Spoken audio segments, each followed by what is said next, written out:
This episode of Radio is brought to you by all our amazing and generous Patreon donors. Visit us at patreon.com/rpmmoradio to help support the show. It is also brought to you by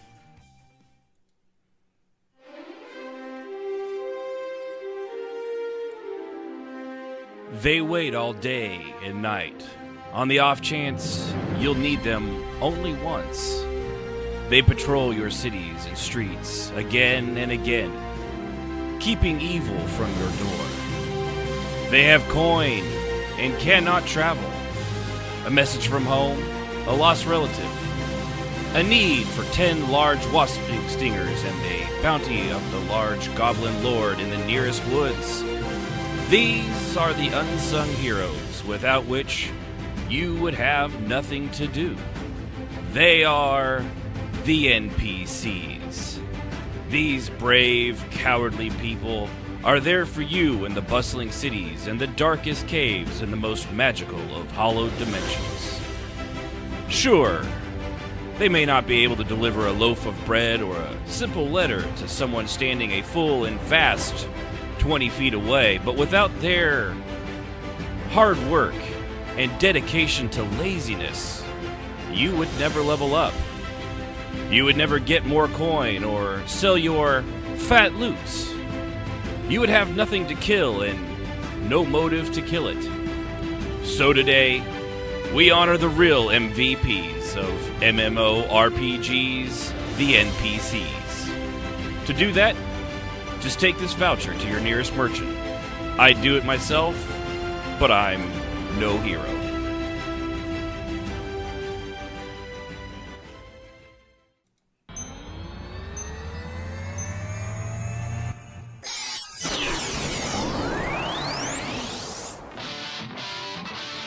You're listening to RPMMO Radio. Does internet porn know you're cheating on it? Where entertainment and roleplay in MMORPGs have little hybrid mutant babies. Make a note of this. Dishonor on you, dishonor on your cow, dishonor on your whole family. And now, here's your hosts, Ashen Phoenix, Civ, Jazz, Strafe, and Yunfei. Everybody off. We need to go on a quick adventure. Hello, role players. Welcome to RPMMO Radio. This is our 82nd episode, NPC Play.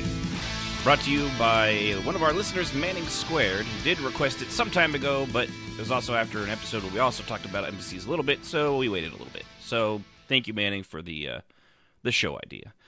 I, of course, am Ashen Phoenix, and with me today is the crew, Jazz, Sib, Strafe, and Yunfei, and joining us from the hospital, Rahanar. I think he's still at the hospital. Pretty sure he's on his phone.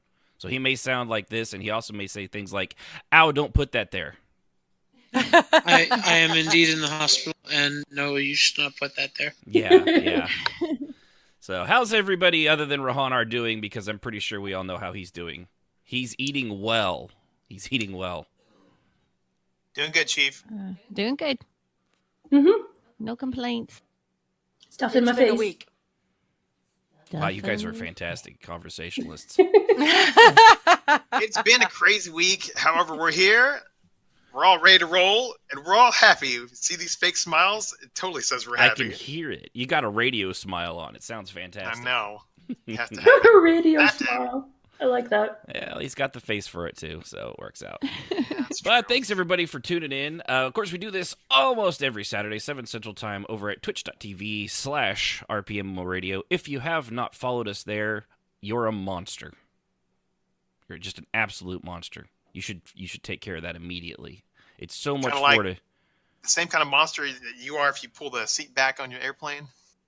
Apparently that was Well, the thing I this mean, week. to be fair, I paid for all of that space. I paid for the seat to recline. Yeah, you did. Yeah. You also paid for that button, so Yeah. is it like a litmus test? I mean, what's Exactly. So here's the deal. Like Mm. if you don't like that I lean my seat back, lean your Mhm. seat back. And they'll Yeah, lean there you their go. seat back. It's called dominoes. It works. That way all the space evens out. Now the I real agree. thing is, don't put your gross, nasty ass feet on the chair in front of you through the little crack so that I have to look at your stinky toes. How could one even do that? Because they're so packed and they're like sardines. I think people are really upset that there's too many seats close together. I think that's the real issue. People like Yunfei, short people, when they're low to the ground, low center. I do not do that, by the way. But you could, because you've got. I the leg probably room to could, do it. but that's gross. I wouldn't do Right, that to see, somebody. exactly. Or would you? Mm-mm. What if Strafe was sitting in front of you and I gave you $10? No, not for $10. Sold. There you go. $20? We have a buyer. $10. Do I hear $9? Sold. Well, he can cheat now. He's like, I'm just gonna do it for 50 cents. I don't care. I just You yeah. get a half off discount. True story. One thing, who were real monsters were me and my brother Joel back in our teenage years. We had come back from my dad's place, and it was time for visitation to end, so we had to fly back to my mom's place. Well, we took a big bag of boiled crawfish with us on the airplane back when you could bring stuff on the airplane. Oh. And in the middle of coach, we're sitting there eating crawfish, hooting and hollering. There started to be turbulence. We had our arms up like it was a roller coaster. And people were like, "Oh!" and running off. And me and Joel high-fived each other like, "Troll Brothers activate." I think that's the most Texas thing I've ever heard. That is. There might have been a yeehaw in there a few times. It's like you said about the violently New York. That is violently Texas. Yep, aggressively Texas. Yeah. Somebody's got to do it. Might as well have been me. I can't even imagine. I can't even just the airports how they used to be. You just go up to the terminal and meet your family. Went to go see. We flew from Florida one year to go hang out 4th of July with my grandpa in East Texas. I put a bunch of fireworks in one suitcase and it made it all the way. Jeez. This is way up. This is pre 9/11, folks. Right? Yeah. That. Well, yeah. Clearly. Yeah. Nowadays, God help you if you have a 2.5 ounce bottle of hand sanitizer. I have a quick story about that too, actually. My sweet 60-something-year-old aunt got put on the no-fly list. Bahanar knows this story too. I do. She was flying from Maine to Seattle, Washington, and she packed fluffernutter. And anybody from Maine knows what fluffernutter is. She packed marshmallow fluff. Yeah, marshmallow fluff. The nutter part didn't come into play until after you get the sandwich there. What's that? You don't add the nutter part until you're ready to eat. Yeah. Never mind. Continue your story. That sounds like a Northeast saying. I ain't never heard no fluffernutter. Yeah. Go ahead. You've never heard of fluffernutter? It just sounds bad in my book, bro. Yeah. It's marshmallow fluff and peanut butter. Yeah, isn't it? I've seen the fluff stuff, but that's Go ahead. Sorry. So she packed the fluff to take to the people on the West Coast who apparently have trouble finding it or something. I don't know. But they wanted it specifically from Maine, so she export ban packed it in her luggage, which went under the plane. Oh. Yep. So do you know what happens to the unpressurized cabins? Mm-hmm. You add marshmallow to them. See, it's the same experiment you did in high school when you put a marshmallow in the vacuum tube thing. Yeah. Yep, it was everywhere. So I didn't realize that would get you on a no-fly list, though. That's... Yeah, because it's considered a low-level explosive. Oh my She totally God. set them up the bomb. Marshmallow fluff is... There's jihadis somewhere in the middle of Afghanistan like, holy shit. yeah, so we jokingly call her the marshmallow fluff terrorist. The marshmallow bandit. The marshmallow bandit. Yeah, I was thinking the same thing. Oh my Also, if you've never had a fluffernutter, you are missing out, my friends. I think it's gross. I'm good, man. Marshmallows are on a campfire only. I like marshmallow. I like marshmallow fluff, particularly with Rice Krispies. I like peanut butter Rice Krispies, but I do not like peanut butter and marshmallow together. Oh, they're supposed to be grilled sandwich. too. It's like a grilled cheese sandwich with peanut butter and marshmallow fluff. Yeah, it's hot. Oh, I thought if you're feeling daring, you put banana in it. Yeah, banana. Mm. I've had that too. It's a Southern thing, I was told. No, it's Banana? I ain't never heard that down here, darling. No, it's England. absolutely a northeast. Yeah, this is totally northeast. Yeah. Is it? Because I wasn't talking about the fluff, just the banana and the peanut yeah. butter together. Oh, that thing? Yeah. The grilled banana peanut butter sandwich Yeah, is I've heard of apparently that, a Southern yeah. Well, thing. that's a Elvis thing. Yeah. Yeah. It comes yeah. from. Well, I Tennessee. searched Fluffernutters, and like the first 2 out of the first 3 say a favorite New England sandwich. A Fluffernutter is a sticky, God. contested New England delicacy. It's a So delicacy. disgusting. It's a delicacy, Jeff. It is. Your palate is not. You don't have the palate what to appreciate the The Fluffernutter. sad part is, I bet I can guess what the second one is. Fluffernutters. I bet it's lox and bagels. The gooey history of Fluffernutters, grilled Fluffernutter. No, it's just no. It's all Fluffernutter. Oh, Yeah. But anyway, so roleplay, I guess that's a thing. Oh, has anybody here done any this week? Anybody? I have. Of course. Holy shit! Somebody still. Oh, Oh yeah. wow. So what? On the roleplay shows, one of us. Wow. What? I'm just surprised. I mean, it's a show. I've about- done some roleplay today. Yeah, you played the role of the pincushion, didn't you? I roleplayed a guy with no leg. You're a pirate. You'd be a good pirate now. I would be a good pirate. I'm working on getting facetious. Yeah. For those that don't know, because we haven't since Yeah. he's here. He lost he lost some weight. It's not how you I'll would say. want to lose some weight, but he lost a little weight. I mean, Yeah. looking on the positive, right? Yeah. Right. Yeah. Yeah. In the way of his leg, Well, They part of his leg. to be They fair, had to technically, amputate. it's not lost. Well, they didn't let you. We know keep- where it went. Oh my God! You guys didn't like try to do some like sort of Comic-Con prop and recreate the Christmas story leg lamp, did you? No. Oh no, we absolutely kept it. Did you bury the leg, or you got in your freezer, bro? I mean, what's going on? It's in the freezer. You got your leg in the freezer. All next right. to then. It's next to the Tostita pizza rolls, isn't I don't it? sound redneck at all. I mean, it does, but hey. Oh, Wouldn't wow. you want to keep your leg? I'll tell you what. I got my leg in a deep freeze, man. I Check it gotta out. be honest, I still I got toenails in that toe. Look at I it. don't think I would. No, I'm good on that. I'd bury that joker. Burn it. So, Jazz, Yes. what'd you do? I got a fair amount of RP on CL, just general stuff like last week. I usually go on her when it's quiet because then I can go to the tavern and cause trouble, and it's always fun. Mm-hmm. We didn't do poetry this week, so Yeah, we because had- somebody lost all their games I somehow. lost Yeah. everything. Everything. Did you ever figure out how that happened? I have no idea how. I still don't know how to this day how it happened. It was, Did you do a scan of your hard drive like I said? No. Well, then, And you know why I didn't? you why? That told side just there. I Yeah. was revel in it. Ugh. 'Cause you That's told right them there. to. I got a double feature.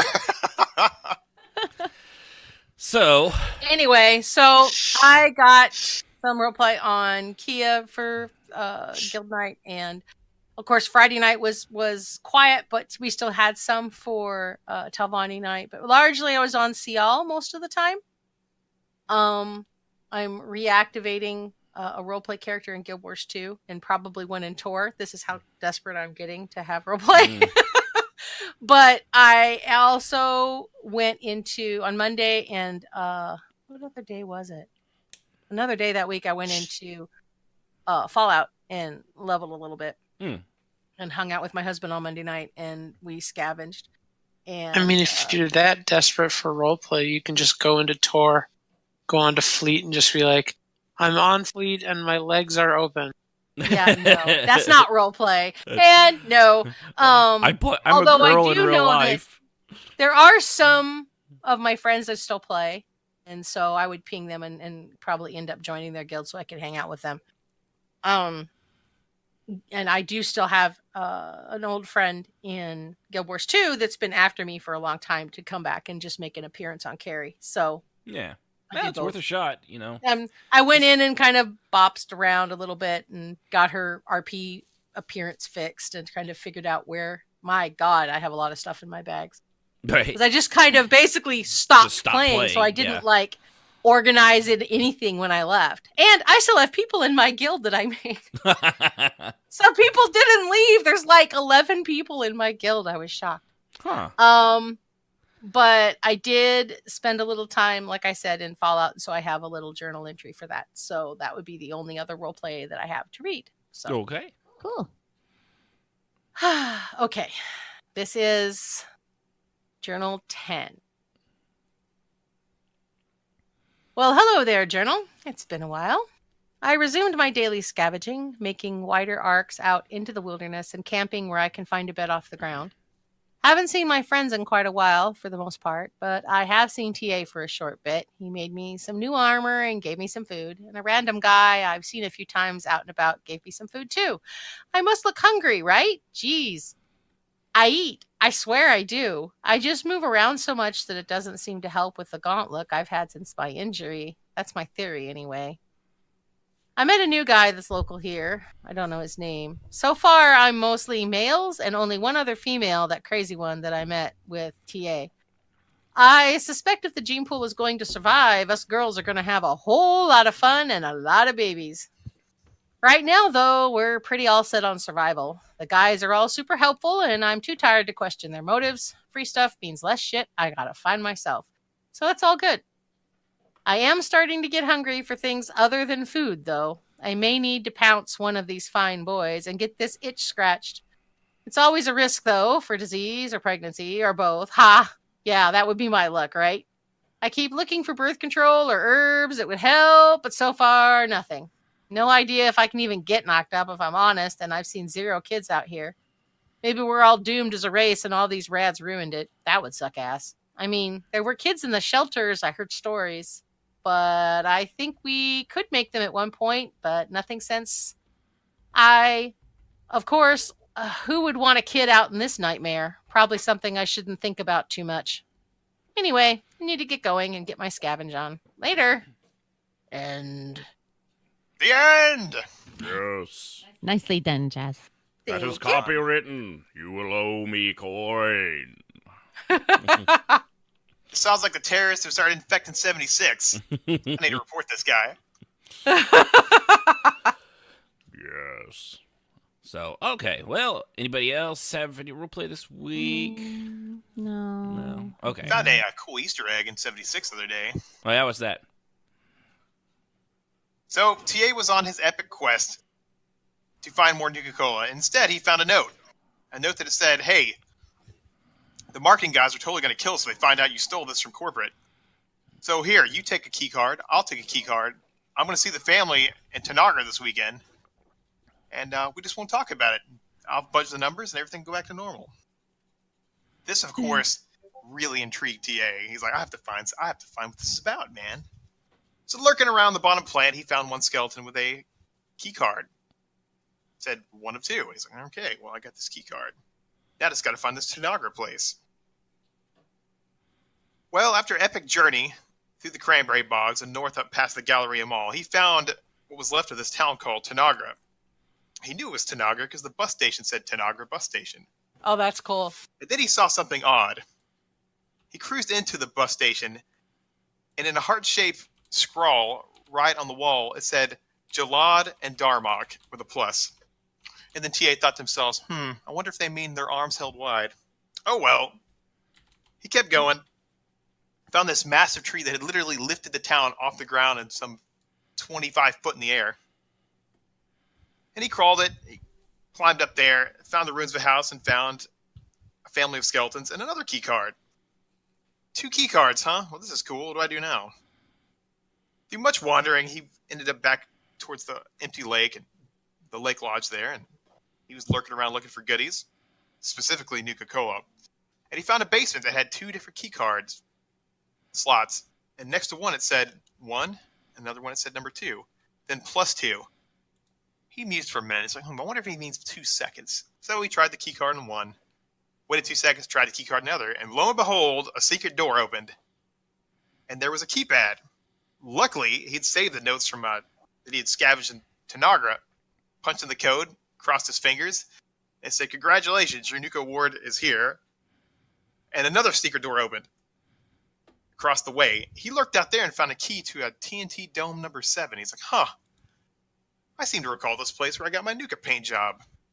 Well, let's go trek out there and find. Well, lo and behold, after a night and 2 of camping and hiking, he got to TNT Dome number 7. And once inside, he found the plans for a Nuka-Cola Quantum XO1 power armor paint. The end! That's cool. Sorry, I broke in on that. I didn't realize you were reading. I was ad-libbing. Oh. But now the cat's out of the bag. So, for fun fact, for those of you Next Generation fans, Darmok and Jalad with his arms held wide was an episode. Hold on. What is that? What's going on? Yes, whatever that's playing in the background. What is? Interchange. Does this sound like a reasonable course of action to you? Is this what? Is this? Yeah, it's where they met those aliens that talked in phrases. Yep. beneath. Momenta. It was neat to find an Easter egg in Yeah. 76. Yeah. Good old Darmok and Jalad at the walls of Tanagra. When the walls fell. That's When the right. walls fell. That's right. Yep, I knew that. I Walls love So that. you It said was such a cool Tanagra. thing. I was like, you've got to the Easter eggs. I they wasn't put in that kidding. shit. I Yeah. took screenshots of it, put it in our Discord chats, and only my buddy Taylor got it. He's like, his arms wide, bro. And I was like, His yeah. yes. With his arms wide. Oh my god, that's awesome. Gilgamesh. All right. Well, I have again still haven't been really role playing. I've been just kind of. I think I've realized kind of what it is. It's the MMOs really need to start innovating again. They really, really do. So I think that's going to have to be an episode we're going to do when we come back after next weekend, which will be an off weekend, by the way, just as a reminder. So instead, I figure what I'll do is go back to old roleplay, to a series I did. Jazz, really? Sorry. You know. Are you trimming your nails during the show? No. Shame. Where's the shame bell? We haven't heard that in a while. Sorry, I thought I control was the shame muted. bell. I apologize. You're not going to shame her? Dang. I'm not going to shame my Jazz. I'm sorry. I'm not going to do it. Oh. Nope. She was clearly... Okay, all right, You I'll guys remember get this. your own shame bell. Go I get think your this own. is a conspiracy, Ashen. We have a 10-yard grooming penalty. That's right. You know, just do your thing. All right. So anyway, I'll go back to old roleplay on Xanus at a small series I did. I think I'll just read these now and then, called The Eternal Drifter, which was just a series of short stories I did in the time period when my character, long before roleplay and long after he was turned good and unwillingly, and just sort of wandering the world of Norath and meeting new and interesting people, and seemingly a lot of them don't. It doesn't end well for most of them, but so here's Eternal Drifter, Night Watchman. You dark elves, I don't know why the gods even let you breathe the same air as the rest of us. It's disgusting to think what you breathe out, even in this wide-open night air, might be breathed in my own lungs. Dark Elf monk Xanus Sulegna said nothing to this. What was there to say? Already now for 3 nights he had listened to this line, or something very close to it, all variations on a theme. Hatred can't be argued against. It only makes it stronger, dig in its heels and set its jaw in its own self-righteousness. 3 nights, he and the high elf Kataris Tristane had been placed together as partnered watch eyes for the northern plains. All 3 nights, Tristane never stopped talking. Xanus' faded, violent eyes scanned the dark plains, lit only with the flicker of starlight and the faintest fingernail of sliver of the moon, and shone down upon them. It's bad enough, you dark elves, but you're drifting mercenary, too. I mean, how much lower does a person get? The silver blonde strands of Katris' hair shook with his head as he stood leaning on the town's hastily built wooden defense wall. The small town was just barely that. In fact, in Xanus' opinion, it was little more than a large village with studious residents that knew a thing or two about defense. The town was made up of many races, as were most towns during these troubled times in the age of cataclysms.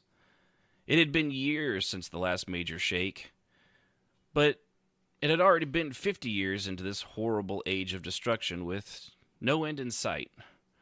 Earthquakes so long and violent they tore the continents asunder, letting the seas fill in the gaps.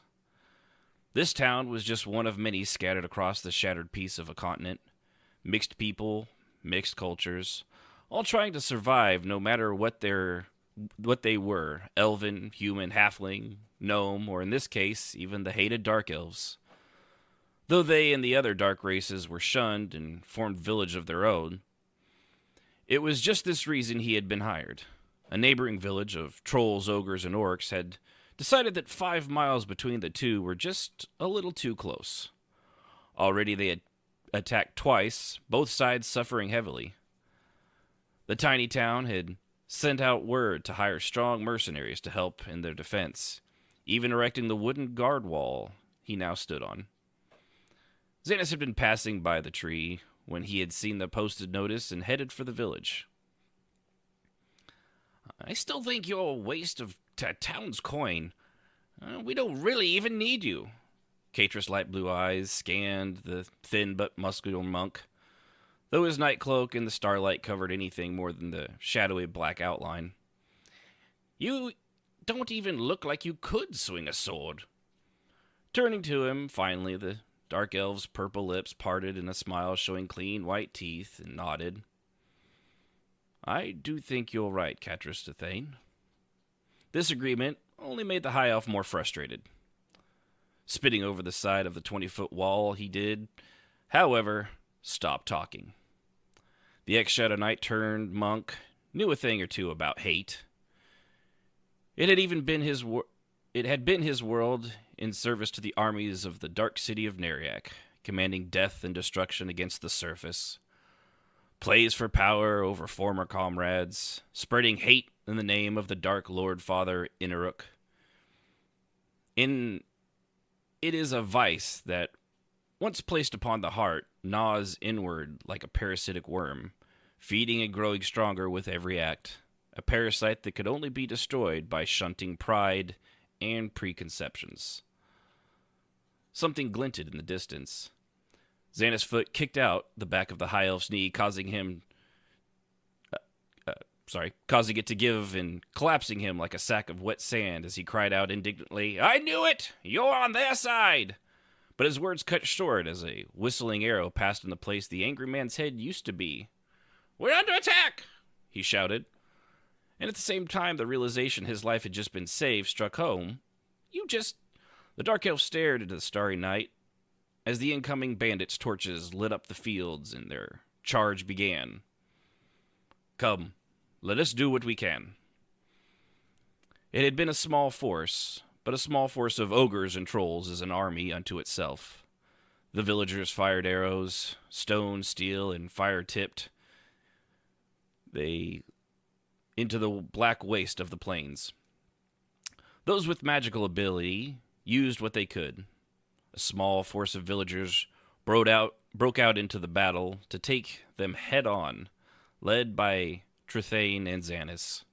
Together they fought for the small village, which is now lost to the dusts of history, but at the time the two men became comrades in arms. In the end, the bandits retreated with what little number they had left. The villagers suffered many injuries. As the two men made their way across the battlefield, checking for wounded villagers and finishing off any faking bandits with a final stroke to the neck, they did their work silently, surrounded by death. It happened quickly. The whistle of an arrow, a shout, the dark elf feeling himself pushed roughly down and out of the way, then the hot spray of red blood as the arrow sank deep into the heart of Catrus Trithane. One troll had remained alive that they had not yet gotten to.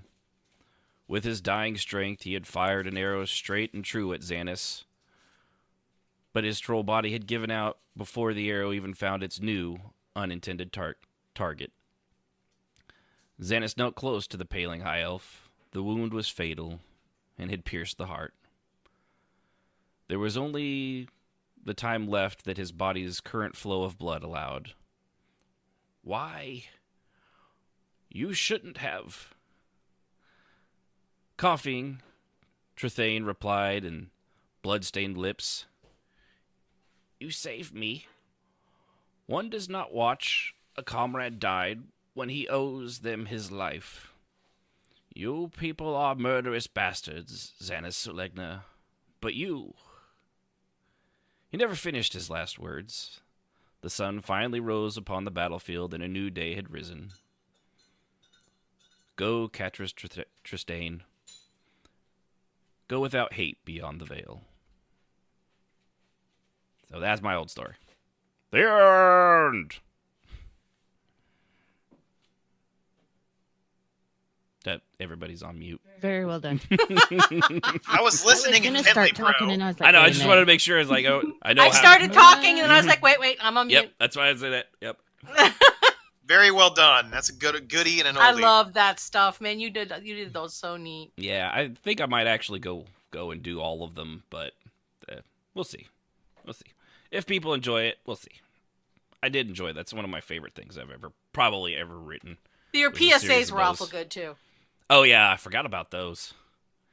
Yeah. Those were hilarious. Yeah. All right, well, anybody else? What are you doing? Big gaming? I believe it's Sibs and Junfei. Yunfei turn. Oh, we lost Rahanar. He must have had to be nursed. It's a great thing about a hospital. You can get a solid, sometimes even 15 or 20 minutes of sleep and peace before being interrupted, poked, and prodded. It's great about hospitals like that. Yeah. By the way, we're here to take your temperature. I'm like, no thanks. Come back in 10 minutes. Bend over. Here, get your temperature. Whatever you say, Nurse Gertrude. Only if it's Gertrude, though. Right. Well, if it is Nurse Gertrude and she tells you what to do, you better damn well do it. Yeah, you ain't no fooling around with her. No. So, anybody else? Sib, Yunfei? Sib, I think, has a story. No, I didn't get it finished. I'll Sad have to face. finish it. Yeah, we went grocery shopping before the show.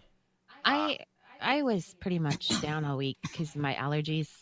Oh, hey, yeah, by the way. Slept a lot.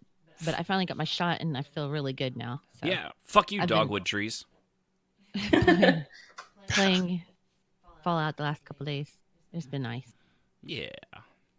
Been nice. It is always Been good. nice. It's the allergy season's here, everybody.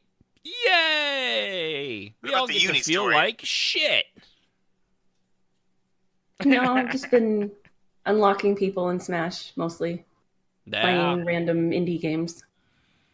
Are you playing with Cloud? No, I haven't unlocked Cloud yet. Yeah, Face. gotta unlock them first, and it's completely random. I know. I think there actually is something you can do to get Cloud specifically too. Yeah, there's that adventure mode, but I don't really want to do that. I just want to fight. Gotcha. I don't blame you. Well, I mean, you already watched the girlfriend reviews of it, so that's pretty much all you need to know about the adventure mode, and also her awesome little ditty about it. Yep. Oh my god, yeah. Kirby plays in the I sea. might have a story next week. I don't know. Okay. I'm thinking about Cool. Well, if you don't, And I'll try to get it. Or mine not finished next week, but right? I know what you meant. The week after. The next show. when next we convene. When next we meet, which actually brings me to another thing before we move on to the topic.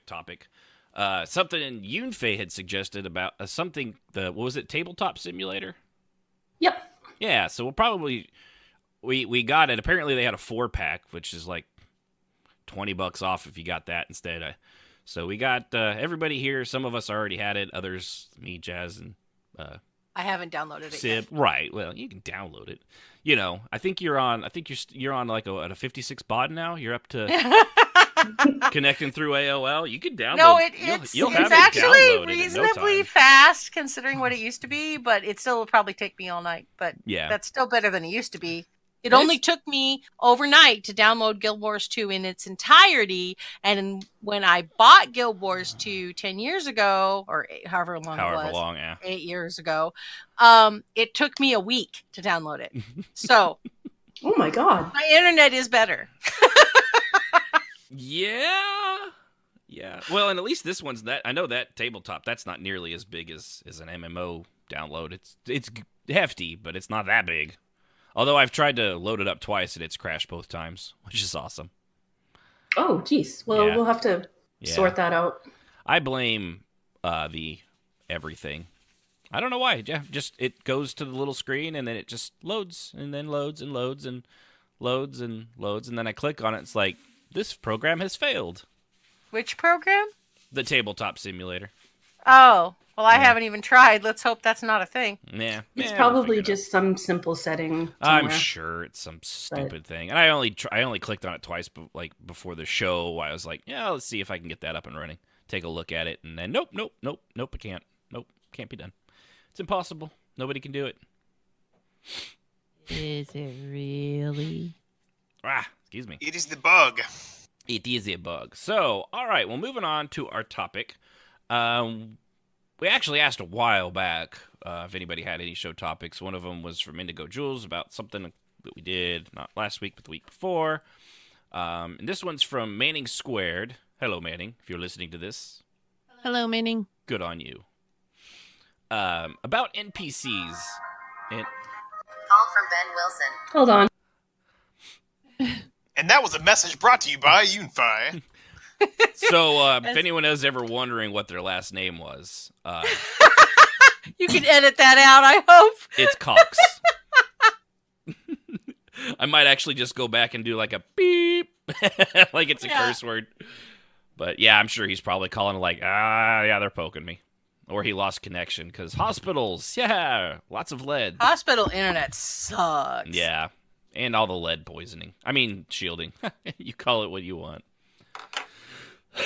So, appreciate you for giving the idea. Again, everybody out there, rpmradio.com/Discord. If there's something you are curious to hear us talk about or want an opinion on, feel free. You can share it openly in the Discord. You can send it to one of us privately. You can send it by paper airplane. I don't really care. Just however you want to send it, get it to us, and we'll talk about it. So, with this, it was NPCs and their role in role play, and how to use them, when's it appropriate, how just pretty much everything about them. And we had talked a little bit about it on the show when he had called in, but it did seem like something that could probably be used as more of a general overall topic, just given that we have seen some people do it absolutely amazing in their use of them, and others not as amazing. Not as amazing. So we're going to go over that. We're going to kind of start with the good, go to the bad, but also the way we always do things, it's going to be basically just a hodgepodge. We're just going to throw mud at the wall, and it's all just going to stick at once. So, obviously, NPC, non-player character. We do know what they are in the games. They're, every mob and every quest giver, everything that you actually talk to or click on, sell things to, blah, blah, blah. That's the in-game definition of it. So when it's roleplay, an NPC is technically not really an NPC anymore because it is still kind of being played by somebody. But at the same time, it's not your main character that you've got, an ungodly number of hours and experience and special effects and glowy swords and armor that has lava on it. Set armor, man, only from the plane of fear. So that's right. You can't drop it. No drop gear. I'm saying. Yeah, you don't just give that to the NPCs. That's serious gear. You gotta let these guys business. Have the good stuff. Did you just hiss at me, or did you open a can? I just opened up a can. I was going to say, I'm pretty sure that was soda pop right there. He just opened a can of He's just opened up a 40. It was a bottle of peach nuke, I'll tell you what. Ugh. That sounds awful. You had me at the Nuka, you lost me at the peach. Ugh. Who did we lose? Oh, we lost the bot. The bot, yeah. Well, they got California raspberry nuke for those folks out that like that berry stuff. I tell you what, I'm gonna stick with the peach. I don't really think either of those sounds all that manly, but maybe that's just me. I miss cola. Clearly, it says Georgia peach. I'm all right with it. It's pretty good. You should give it a try. Right. Moving on. Fuzzy navel. I'll tell you what. That's When I'm able definitely to not me. roll up there, I'll bring some. Along with that bottle of whiskey I promised you. For what? For me to stare at lovingly and watch you drink? Thanks anyway. Oh, no, Jazz. You can't drink soda at all. I'm not talking to you. I'm talking about Ashen. Oh. Yeah, we know you can't have I'll anything just that's get not to lettuce. watch it lovingly, Yes. Jazz, as You'll him get to and watch. Passion drink the peach Nuka Cola. We will drink it and think of you. Asshole. I totally agree with that. I think that's a shame bell. So you're going to shame Bell me Yes. being a troll, but you're not going to shame Bell her for grooming herself on Yay! This is some BS. You got shame belled. Ha ha. Ever since we lost freaking Kishmas, dude, they've been freaking running roughshod on us, bro. Yeah. Well, they are technically 51% of the population. You lost Kishmish, we gained Unify. That's all I gotta say. You are outnumbered. Uh-huh. Yunfei took out Ronar's leg so he couldn't join us. I see how this conspiracy works. I'm seeing what's going on. He's on a VPN at in the hospital because God knows you can't connect to the internet when you're in a hospital. No. And the data ran out. Oh, man. That's why he called. He wanted to say sorry. At least we wasn't got here. to talk to him for a little bit. That's all good. Now you can go back to playing Candy Crush. True. Oh no, he doesn't do math. I know. I meant it's not a game he would play ever. All right. So NPCs, went over what they were, how we use them. Okay, so getting into kind of the way to do them. As they are played by us, obviously, or at least somewhat controlled, even as a group of bad guys or things like that, it's still not technically an NPC, but because it's not the big guys, or you, the hero, or the villain, or the supervillain, whatever it might be, it's just what we call them, because we're uninspired and lazy, and coming up with other acronyms just gets more and more confusing, so we stick with what we know. It's just... You're lazy. Yes. Don't be saying I'm lazy. And You speak for yourself, sir. Here we go. What? I can with the best of them. What? I'm telling you, bro, they're running roughshod of them. Gone to their heads. This is what happens when you give them the vote. I'm just putting it out there. Give them the vote. I wouldn't go that far, but hey, dang.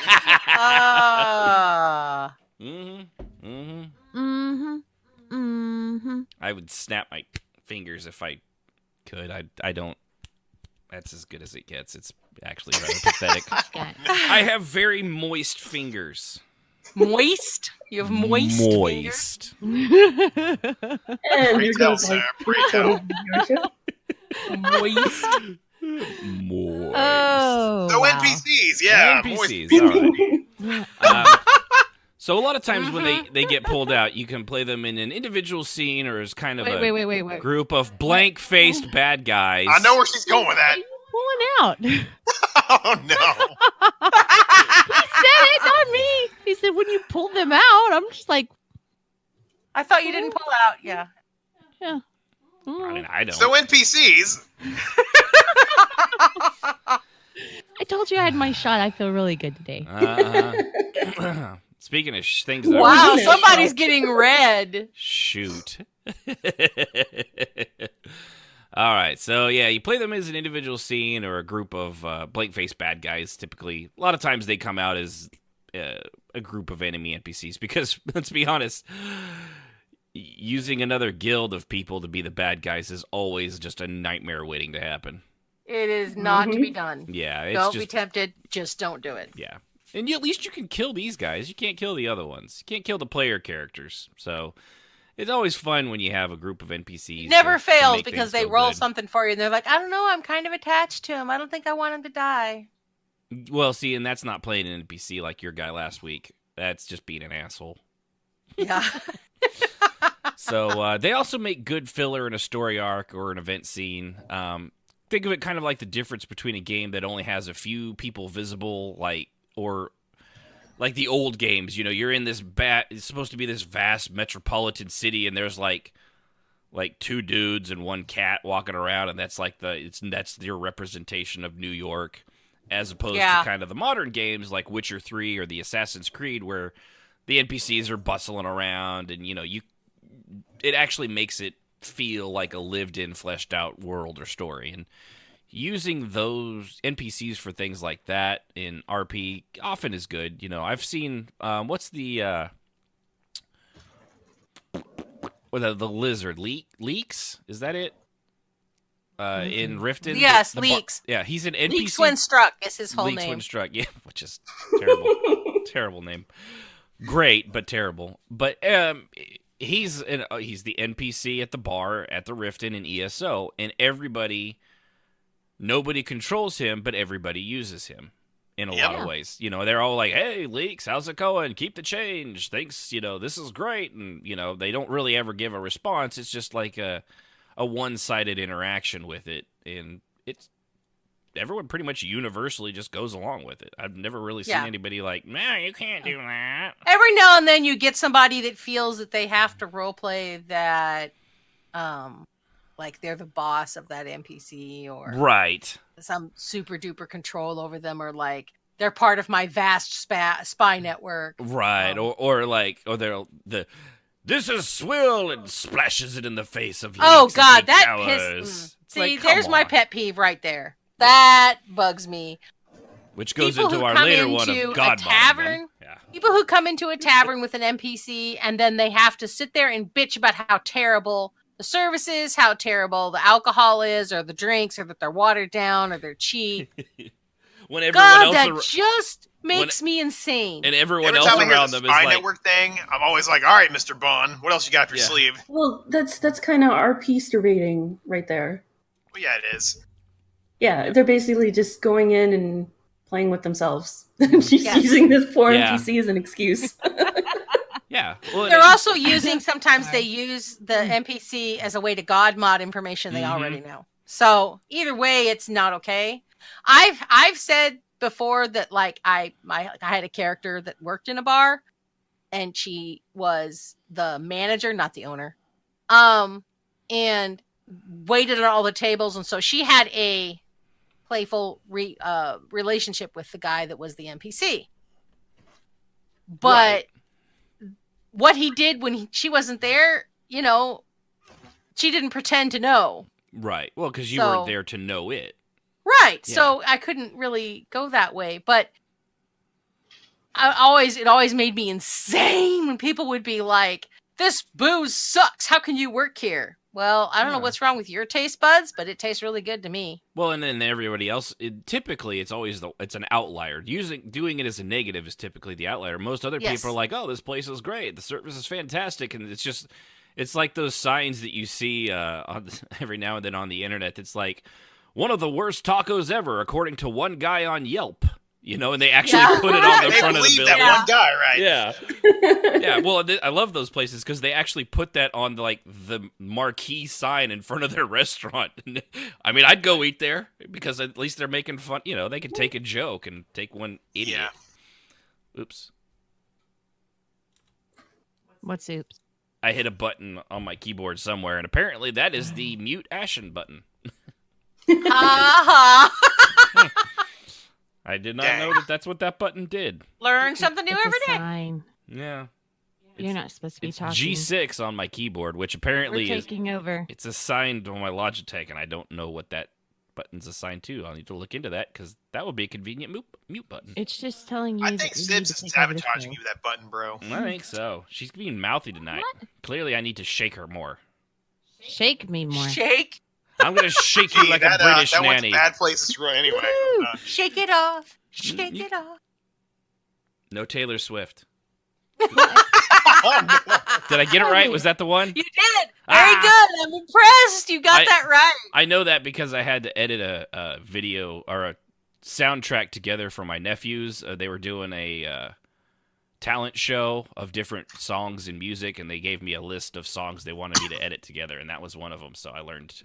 That was the first time I'd heard that song. I was like, what is this? It was awful. Yeah. They did good, but it was awful. The music was terrible.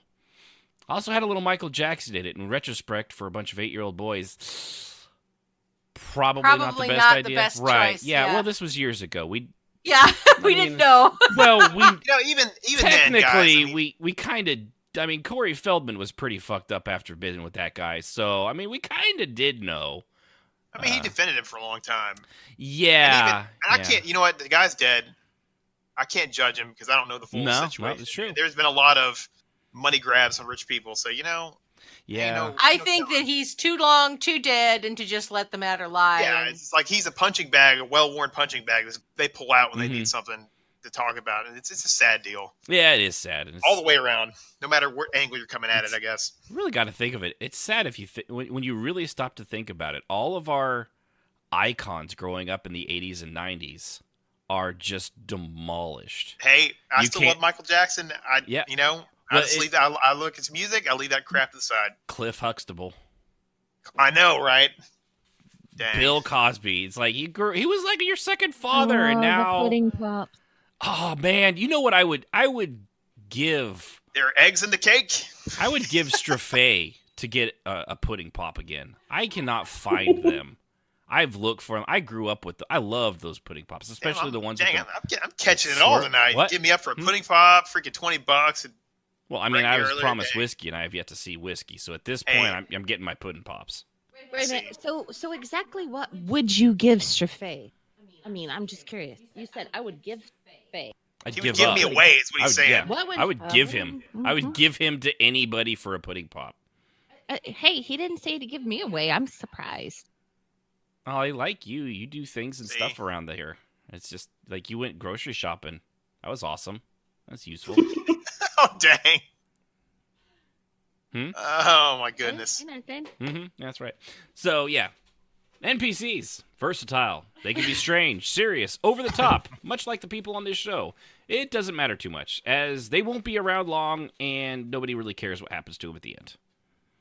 That's kind of the great thing about the NPCs, is you bring them in, you use them, you throw them away. Kind of like tissue paper.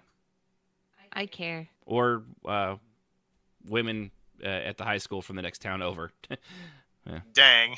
Oh, come on. I went to the graduation of 80 people, and 12 of them walked across the stage visibly pregnant. That's rough. Yeah. Coweta has a great reputation. Also one of the highest per capita birth rates of preteens. Wow. Stay strong, Oklahoma. Somebody's got to, I guess. Ouch. We're number one. We're oh, wait, what? Oh, number one in what? Yeah. Never mind. That number one's going to be in a onesie soon. I'm just saying. Right? Yeah. We're number onesie. We're number onesie. Oh, no. All right. So some of the bad things when you use NPCs in a situation of roleplay, this is the one that happens more often than not. Losing track of them, especially when you don't have like an actual representation of them in the world, and you're just using your your quote unquote imagination, which is how you typically have to do it. But keeping everybody on the same page, especially when you've got 5 or 6 guys all fighting against your group of 5 or 6 people, and it doesn't matter how well you actually do, you're always eventually going to have to go over to a spot and bounce up and down and say, they're right here. It's just... You know what really helps, too? I mean, if you can't actually have physical people playing the NPCs, just to stand there, if nothing else. Mm-hmm. The best way to do it for me when I've had to have bunches of people is I make a quick sketch of the room we're going to be in, like blocks. I'm obviously not very good at this.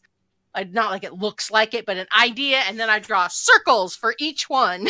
Right. Put numbers on the circles, and then as they're killed, X amount. Yeah. X, and they have their points above their heads, so I know, okay, that's 3, 2, 1. Okay, now they're X. 3, 2, 1, and they're X. Really help to keep track of them better. But yeah, in the world, people always lose track of where they are. Yeah, and even if you've got yours, that's good for you, but at the same time, somebody reads something like they reverse 2 words, and suddenly they're like, wait, I thought that guy was dead. No, that's the guy over here by the fireplace. Well, that guy over there by the stove, I thought he was okay. No, he's actually already down. He was thrown into the guy by the brick wall, but I thought he was out for a pudding pop. That sounds Now- like every D&D game I've ever been to.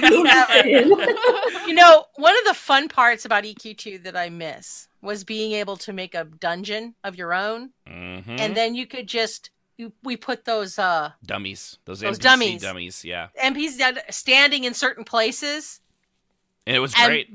And then we could just move them as they moved. Okay, now he's over here. Now he's over here. It was fantastic, but you don't have that in a lot of games. That's hard. Yeah.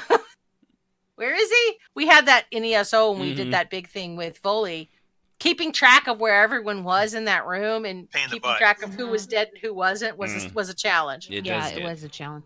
It was a challenge for me.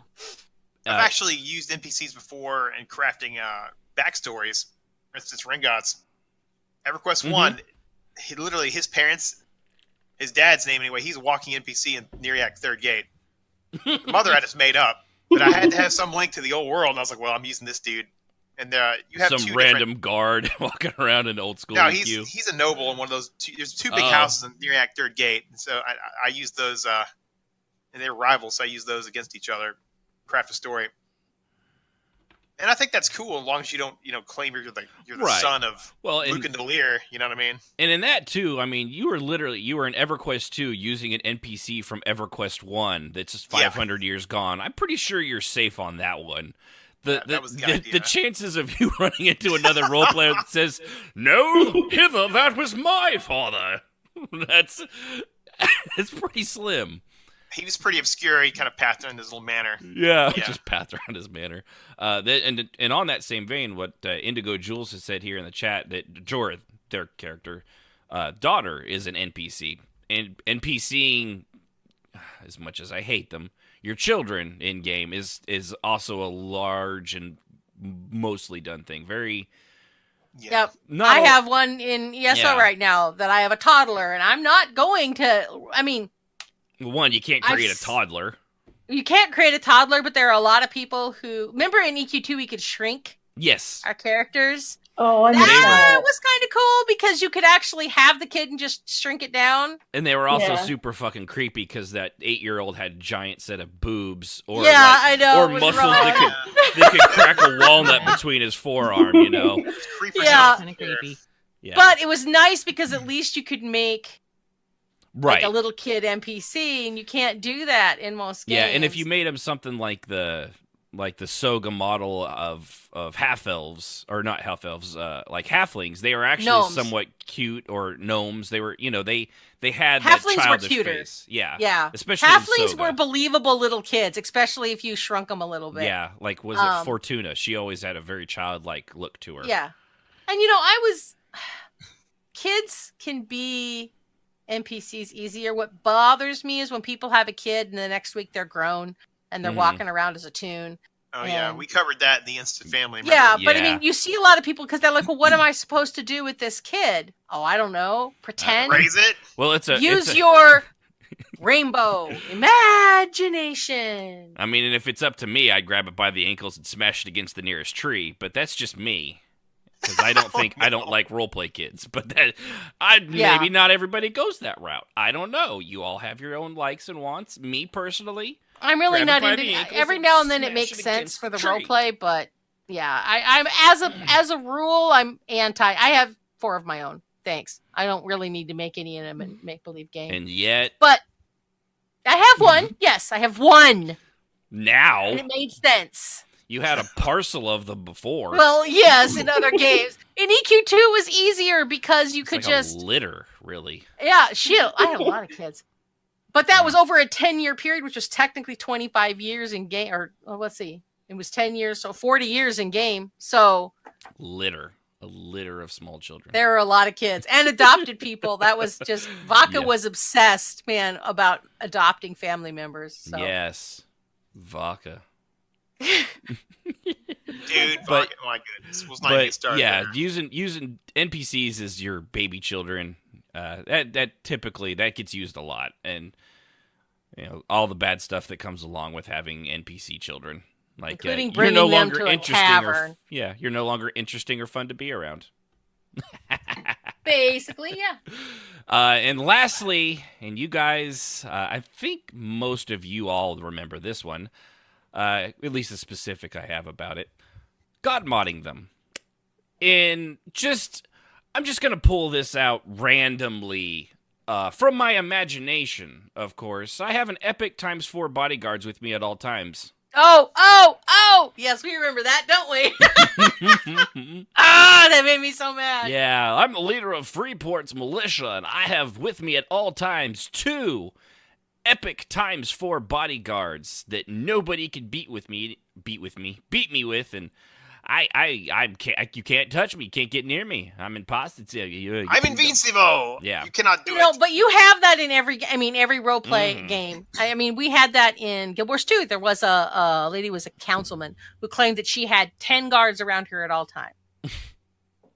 Yeah, because that's not inconvenient in the bathroom stall. Yeah, so we were just like, whatever. Or it's a party, I don't know, I don't judge. So. At that point, they are the bathroom stall. That's right. Yeah, they are the bathroom stall. Just make a little circle she can just squat. Calm right down, there. R. Kelly. There you go. Good stuff. Well done, Sarah. Well done. Yeah. So yeah, that was like and making them strong for a group fight. We've talked about the Watcher, and he was very powerful, very very powerful. Yes. But he was NPC'd through the body of my character, but was not my character. And he was strong enough to take on a guild of, anywhere from 10 to 20 people. And the only reason we had to make him that strong was because a fight of 10 or 20 people versus one normal dude isn't really a fight. It's not a lot of fun. And it had to, And don't forget, a lot of them were, monsters themselves. Right. Yeah. So I had to come up with something bigger and badder than all of them that was also something that could be killed and defeated without me having to be like re-rolling or something like that. It was perfectly fine in that case to do that. But however, that was also for special guild events, specifically for our guild. Yes. Where we had utter and complete control. No random people were coming in out of nowhere. So was it god modding? Yes, but it was approved god modding by the guild, and everybody loved it. Yes. We all agreed that we wanted a bad guy that could give us an honest-to-God fight. And I backed it as well, 100%. And we knew that meant he was going to have to god mod a little bit, but we were cool with that. And the role play was so fantastic. Like, Rengott's lost all his legs. These are good things. Well, yeah, because he was spider form, right? He started infecting other guildmates. Like, Rengott's got infected with whatever the Watcher threw on him. It was already kind of there, but he brought it out and made Ren into a freaking monster. He did that to a few other people. Mm-hmm. So you had more minions. So you had to beat down Rengott's, and then you had to beat down this guy. Then you could try to attack the Watcher. Yeah, wasn't it Greiger that ripped his legs off? I think so. Yeah, Greiger ripped some of them off. Yeah, but yeah, that was awesome. And that was. Everybody's hating on me, man. You were like our stand-in ultimate villain when it wasn't the Watcher. So own it. Yeah, you were next. I know. Next, the irony. So it was in that case, but there's a difference between doing that for a storyline, and doing that as you're walking around downtown, Ebonheart or whatever, or Freeport, as this case actually came from. And it's not fun. People typically, they'll have their groupies that go along with that, as this person did. But at the same time, everyone else is just like, it can't take you seriously. For one, you're saying epic times 100 epic times 4 bodyguards, which is just like, that's the ultimate level of the entire game. That's worse than Nagafen, I was about to say. Yeah. I mean, you can't even, nobody can, guilds of people don't fight against things like that. It's almost impossible. So come on, you're being ridiculous. No one takes you seriously. So, but again, with NPCs, no matter what, someone is doing the thinking for them. So, the way you handle them, if you're doing something with a whole bunch of them and you're not capable of doing it, share that responsibility. Some people create ones that kind of it's a guild mascot kind of a thing. Where what was that? the Spectre Cartel. They had a dwarf that was kind of the guy that took care of the place, and everyone is similar to the tavern guy, where people just kind of used him. Yeah, you know, and the guild allowed it. That he was the one that would open and close portals for people. It was a roleplay device. Totally. Yeah, he was. Yeah, he was a roleplay device. And I think since it was EQ2, he was a physical character in their guild hall too, which was nice and helpful.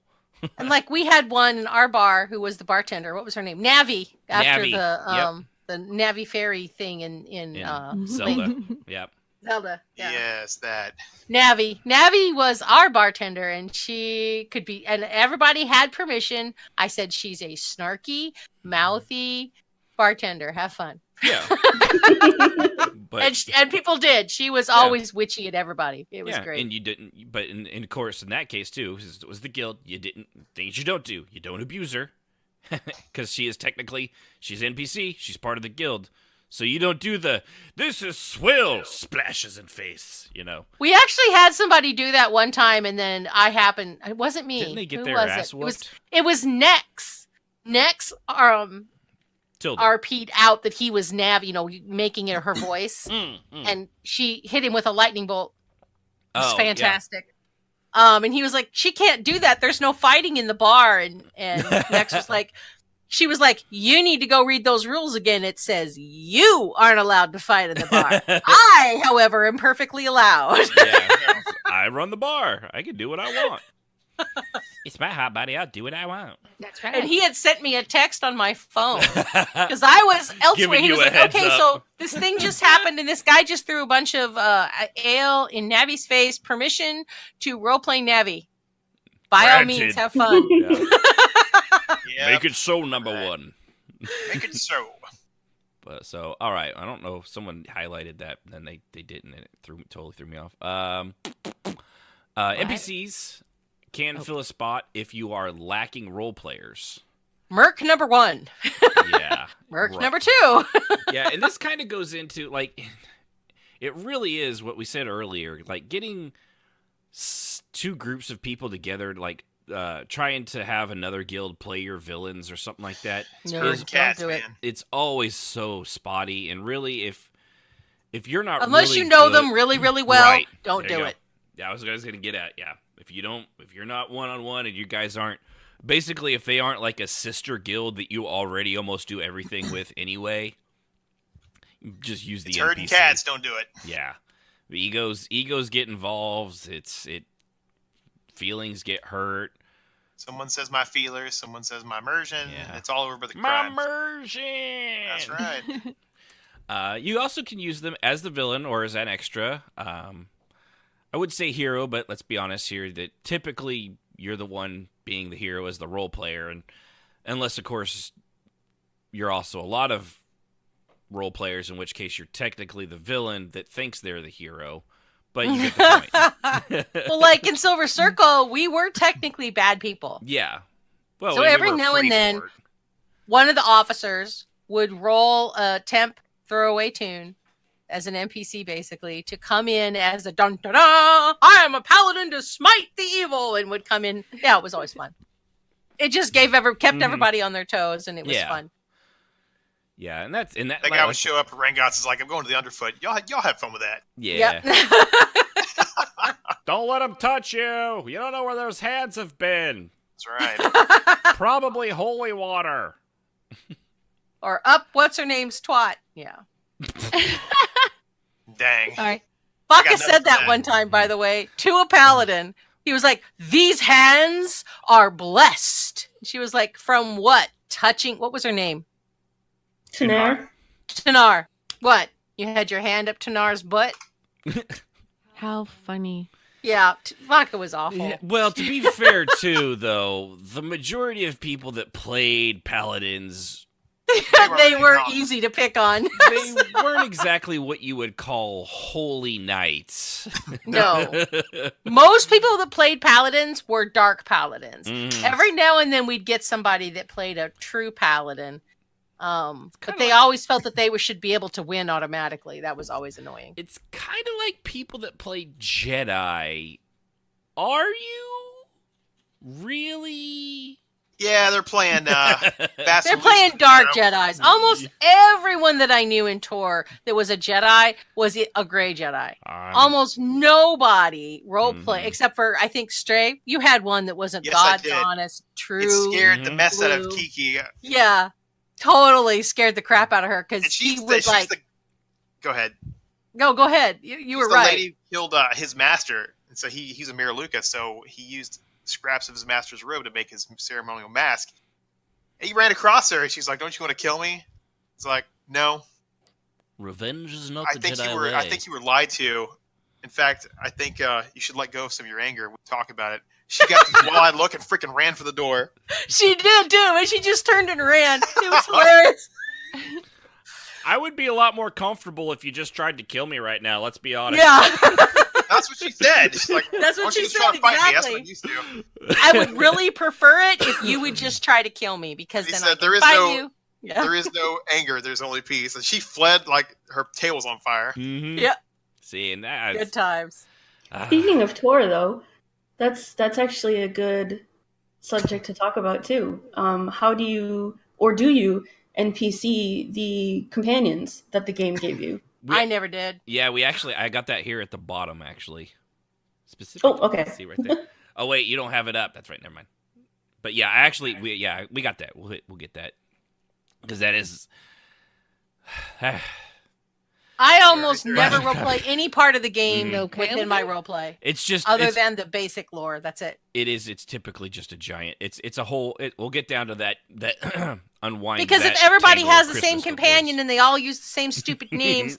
And everybody has a John Blow companion. It makes no damn sense. It's stupid. It's the same as being a hero. Of course you're the hero. So is he. So is he. So is he. So is he. Yeah. But Jazz. Oh, God. Christopher Watkins. Into the building. I'm the chosen one. Stab. Many have come before me, but I... am the one who came later. Yeah. Oh, God. You're chosen to wear the poop robe. The what? What? What? The what? The boob? All I heard was the boob robe. No, I said you were chosen to wear the poop robe. Oh, the poop robe. All Jedi robes are brown, so you got the poop robe. Hey, some of them are dark brown. They need more fiber in their diet. I'm just going to put that out there. Yeah, that's true. Yeah, it also doubles as toilet paper. Most people don't know that about the Jedi Order. Anakin's robe, man. He has some... Oh, well, yeah, that was the emo robe. Blood stains and all kinds of crazy crap in that dark color. Mm-hmm. Oh, yeah, it was just... He would drip Joe meat sandwiches all over the front of that, and there was no getting those stains out. But luckily, it was dark, so you never saw them. It was just Darth issues. We know. I have to say Joe that meat. one of my regrets from my earlier role playing when I was running Silver Circle in the beginning was if somebody came to apply to join the guild and they were RPing the story. It was IC, but we pretty hammered them pretty hard, and I feel bad about that now. We should have been nicer, but it was just. Well, and at least the story for EverQuest 2, it wasn't a chosen one, sort of. It wasn't like an MSQ. It was just literally a bunch of random ass stories, at least at the beginning, before they got to the more specific ones. You were just another refugee that got plucked out of the ocean. Yeah, see, and that's a much better way. Like I think. Well, in Guild Wars 1, but in 2, you are called the chosen one. Oh, I was talking about EverQuest. Yeah, Guild Wars. I get you. Yeah. Well, even EverQuest 1, they just gave you a note and said, "Oh, hey, you're applying to this school. Yeah, go turn your note in." See, to this and guy. that makes more sense. Be someone that is World of Warcraft of a group of people that's unusual. I'm fine with that, but you are the only one. Mm-hmm. Yeah, God. Yeah, that's what's great about try to roleplay it. Things like EverQuest, EverQuest 2, World of Warcraft is another thing. All these, you've got all the big important people in the story. You're just kind of a cog in the machine that's there as all this other shit's going on. You're not the one that everything relies on. Like Final Fantasy XIV, they're as bad as ESO is about you being the vestige and all that. 14, man, you're literally the chosen one. Like the story, you are literally Final Fantasy Jesus. Yes, you are. And the story can't go anywhere. Like I think as soon as you disappear off this, once you leave an area, time freezes, and until you come back, nothing happens. Nothing moves. Oh man. And it's really, really bad about that. And it really jacks up a lot of role players because they just I don't know, they just can't seem to get past that. Instead of just using that as the basis of maybe there's a chosen one out there or something like that, or this is the story of Advance, even if you don't believe in a chosen one. So many of them play like, I was there at the Battle of Tanagra when the walls fell. When the walls fell. There are people who would come in and say, I slayed the head vampire guy that I can't think of the name of right now. Miss Mayong. Miss Mayong. I slayed Mayong. Mayonnaise Yeah, no, Miss Moore, yeah. Mayonnaise Miss Moore. Mm-hmm. Mayonnaise Miss Moore. Mayonnaise Miss Moore, yeah, for sure. I can't be the only one that's thought that. Mayong, No, Miss Moore, Mayong, Miss Mayo, Moore. yeah. Right. Mayong, okay. Miss Moore. More than one person has said Yeah. that. So. But it's just so dumb, so dumb. But all right, so anyway, let's see, where were we at? When doing big event, they can't get lost in the crowd. You say you have a cool story idea, and the NPC is going to start shouting things or causing a fight, and your character is going to shoot them down. Instead, someone beats you to it, or they just flat out get ignored. They are an NPC. It happens. So, Yeah. yes. So basically, if that stuff happens to an NPC, it's okay. That's the reason you use them in a good story. Is if it goes one way, they may survive. If it goes, the players choose another way, they may die. You can sometimes manipulate the crowd by using the NPC, by saying things. Obviously, your character would be smart enough not to. Like, is that is that your face, or did your neck blow a bubble? Dad jokes. No kidding. Yeah, well, that was a very daddish joke. That was very. I don't remember where I heard that from, but it's old. I heard that a lot. Sounds like the insurance salesman from Groundhog's Day. It does. Am I right? All right. Yeah. All right. Ned Harrison. Ned Harrison. Ned the Nose. Phil Collins. Is that you? Yeah. I don't think his name was Phil Collins, but still. Don't drive angry. Don't drive angry. That's you love that line. I do. You never want to give an NPC a role that a real life player can do. This is also true. Yeah.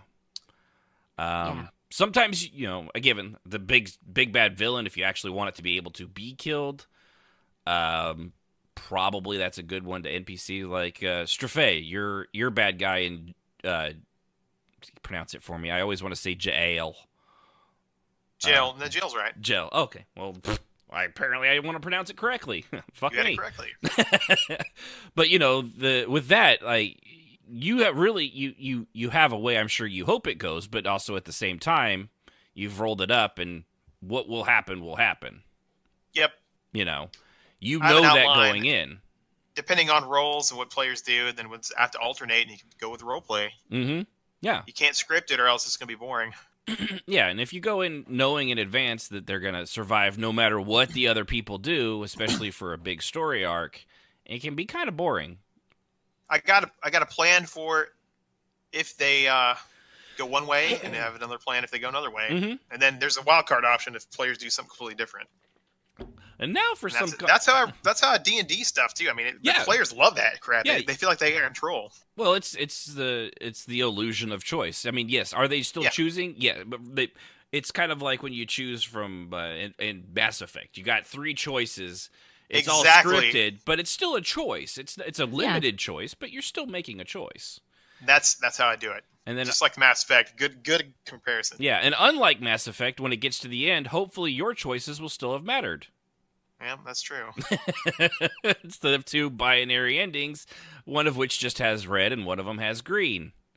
That was green, red, and blue. Was it green, red, and blue? No. I did the green one, yeah. Yeah, I think I got the green one too. That was the only way to... Anyway, we'll not go there. Yeah, no, let's not. Andromeda. I mean, I couldn't...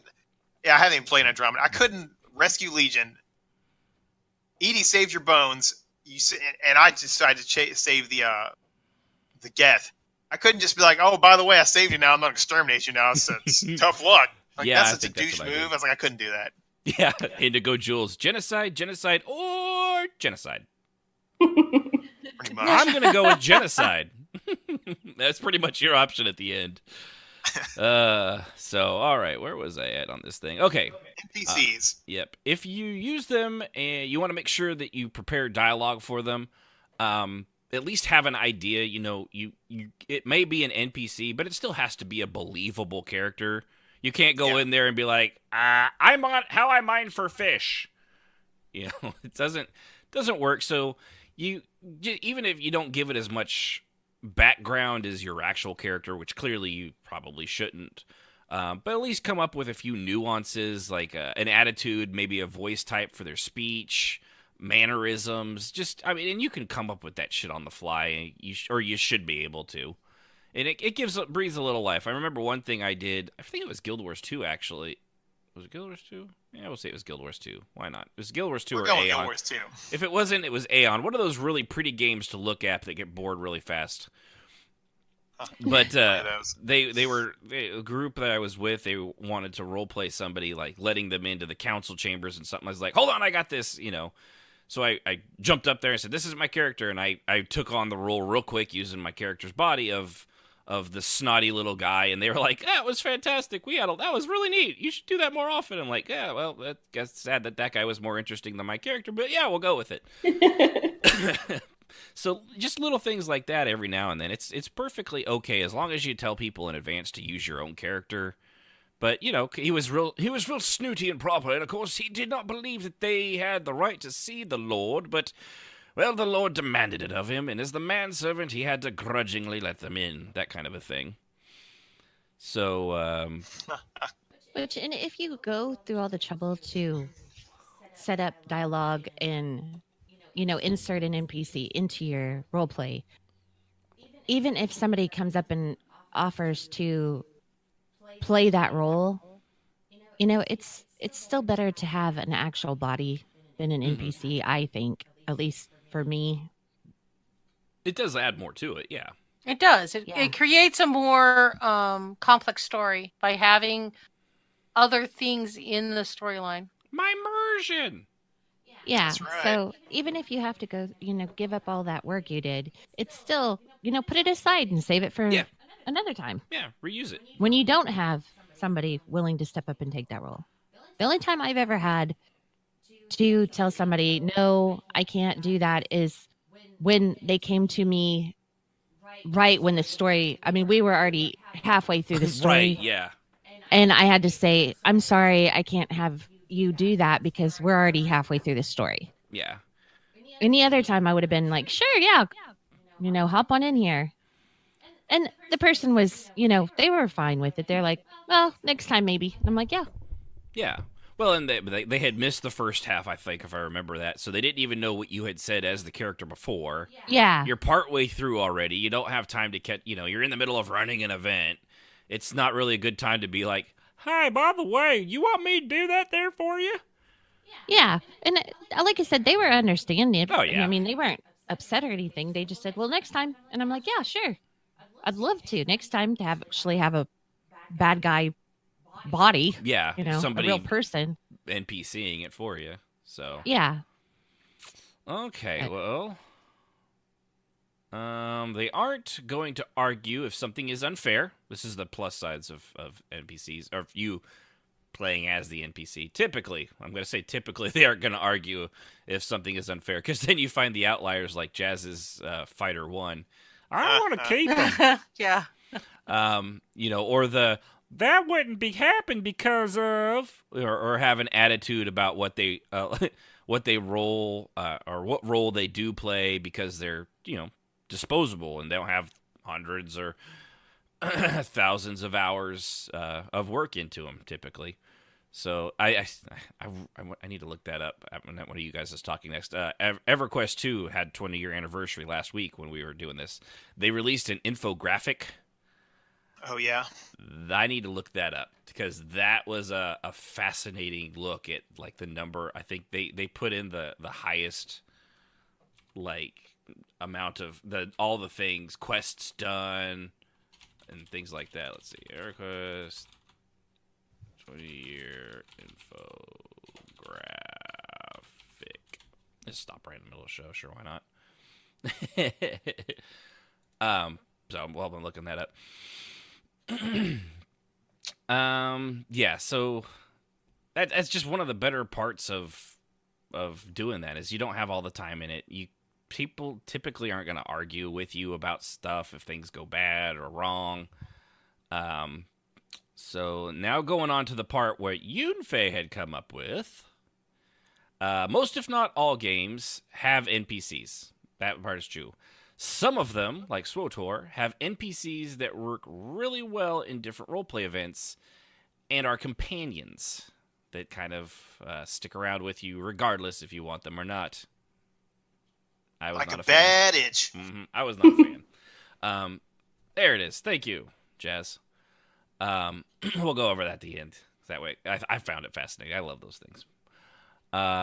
So, like with SWTOR, you can use them. You know, like I think we used like the bodies of them in certain situations and things, but they weren't actually the character they were in the MSQ. We used them as more like wordly random NPC holders and things like that. So one of the problems, let's see, one problem with the NPCs, like the companion NPCs like that, is kind of they're always around, and if you use the character as is provided by the game and the story, multiple people have that same exact character as you, and they overlap, and it kind of destroys the immersion, really, when you think about it. Mm-hmm. So I'm forgetting their names now, but all those I don't remember their names. Yeah. Corso. Corso, yeah. Was there one named Vet? Yeah, Vet Yeah. was one. That was the Twi'lek. Yeah. I can't remember. I usually, if I was going to use, because it makes sense that a ship is going to have other people on it besides you. You Right. can't run the thing by yourself. But they didn't have the same names as my companions, and I didn't use any of the quest information that I in interacting with them. Just that they existed, more or less, like the robot that greets you when you come on. Yeah, the butler one.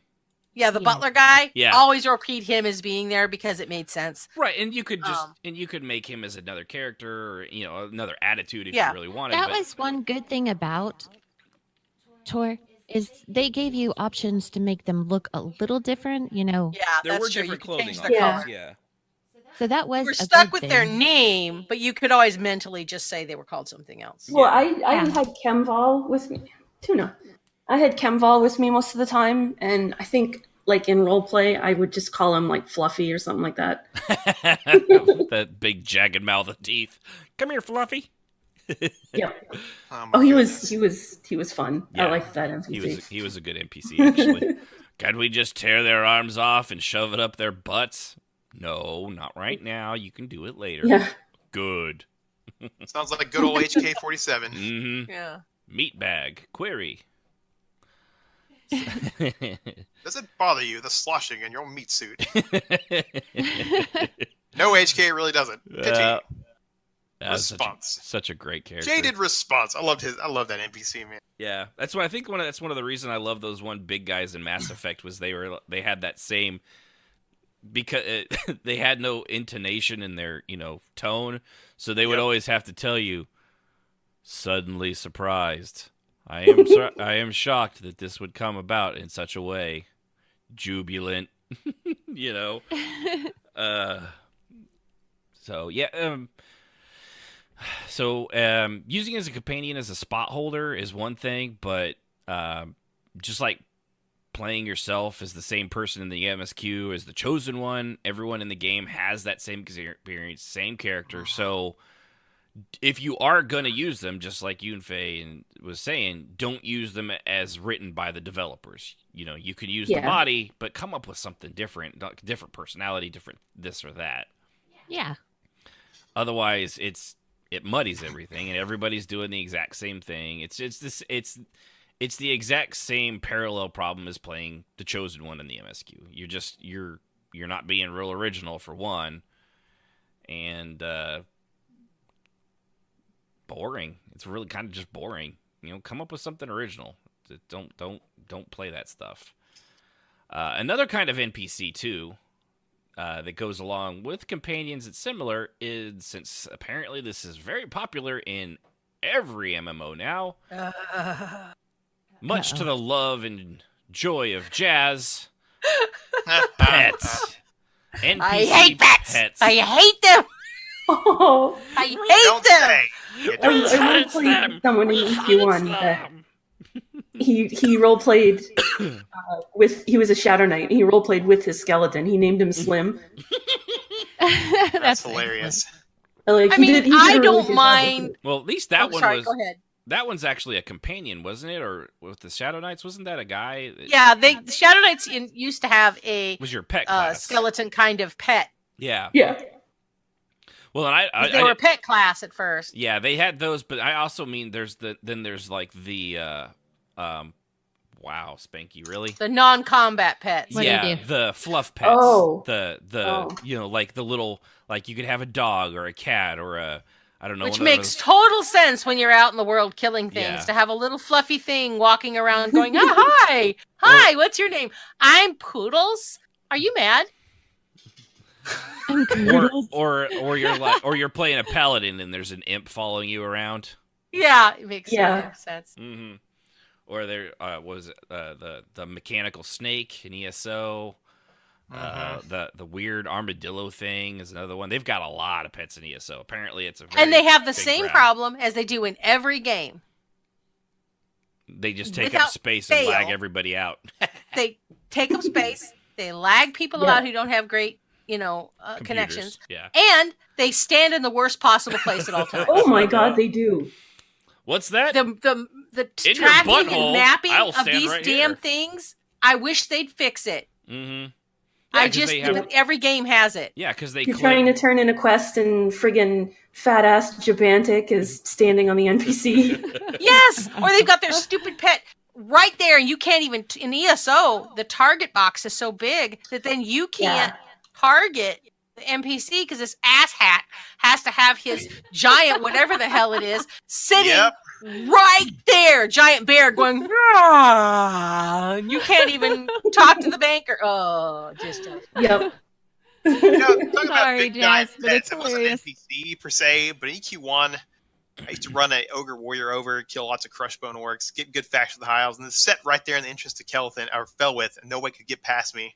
Yeah, because they actually had hit detection boxes in that game. Yeah, and it was great. Mhm. Anyway, but that was trollery. That wasn't NPC work. No, that was yeah. Nowadays, I think some places still have that hit detection, but if you push them hard enough, you'll scooch them out of their way so they can't do that. And in EQ1, it was a block wall. It was just a big wall of ogre, which made raids hilarious. Yeah, you had to like sneak along a wall. So and the people that would block the zone and train everybody sitting there. Yep. Yeah. Train the zone. Those were the Or you ever had to run, and then some ogre stopped. Hey, I gotta check my phone, and then everybody's dead because the guy stopped moving. Yep, I remember those days well. So the fluff pets and things like that, using them, it's a hodgepodge. I've seen a few people do it actually rather well. I seen like it makes certain classes like druids. It makes sense when the druid uses their wolf if they have like a wolf companion and they were using. But there's no reason why they can't just RP that it's there and get rid of the stupid thing so it's not sitting in the middle of the table when I'm trying to have a conversation.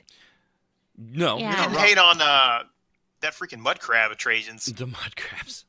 You were actually really good with that stupid thing. It actually didn't usually end up in an obnoxious place. Well, but it takes some work. Just like with the wolves, if you some of them, if you do it enough, you can actually get a feel for the mechanics. Like they'll always be over your left or right shoulder.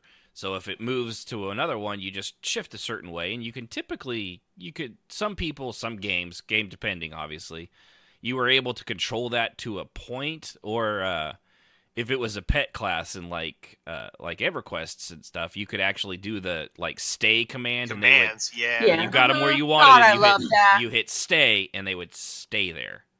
Yeah, it's like anything else. If you know what you're doing with it, you can make it fun and interesting. But you can, it's also can be abused and used horribly. Yeah. So there was what was the name of that chick? I'm trying to think of what her name was. She RP'd that her wolf was actually like her brother.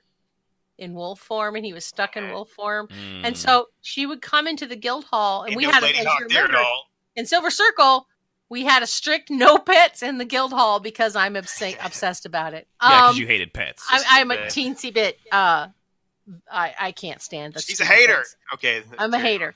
And so people were not allowed to bring their pets into the guild hall. The physical pets. Right. I said, if you want to role play your pet being near you, totally cool with that, except not in the like where we eat, because Vodka would lose her shit.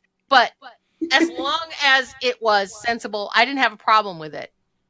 But this chick left our guild because she couldn't have her pet in the tavern with her at all times. Mm-hmm. She couldn't I have know her pet. exactly who you're talking about. Oh, really? Yeah, this person drove me crazy. And she left our guild over it, and she came back after about, I don't know, 6 weeks. And after that, she would just roleplay that it was beside her. I guess somebody must talk to her. Because she came back and apologized to me and said, I should have, you were very, when you join the guild, Celie, we tell you, no pets in the guild hall. Mm-hmm. Because, and for those people that think I'm being horrible, right? I can't explain it. Don't worry, guys. She is being horrible. I am not being horrible. The thing is that when they tear up the place and they lag everybody, and like you said, they stand in the worst possible spot. But it's also because it's worse with those Twilight things that flap. But pets flicker, and nobody believes me, I don't think, but they flicker. And so when especially if I have a headache, I can't look at the screen when those damn things are there. I had the same problem with people that had to have those annoying balls floating all over them when they were in role playing, and I would have to send them, it's like, please, for the love of God, will you please cancel that so I can actually look at the characters while I'm role playing, because I'd have to turn my screen all the way down so it wouldn't see it. I learned later that that's all part of the seizure disorder, but I didn't know that at the time. All I knew was that pets flicker, and they do in every game. I don't care what game it is, they flicker, and I can't stand it. And I think that's what the visceral reaction to them is. This rant brought to you by Jazzy B. I hate that. Okay, for all your non-combat pets and combat pets. Hatery. I'm okay now. I'm okay. Okay. I think of an example done well if you're using the non-combat stuff. Voley and Trath had a bet, and I forget what the bet was about. I think it was recognition and hiding out.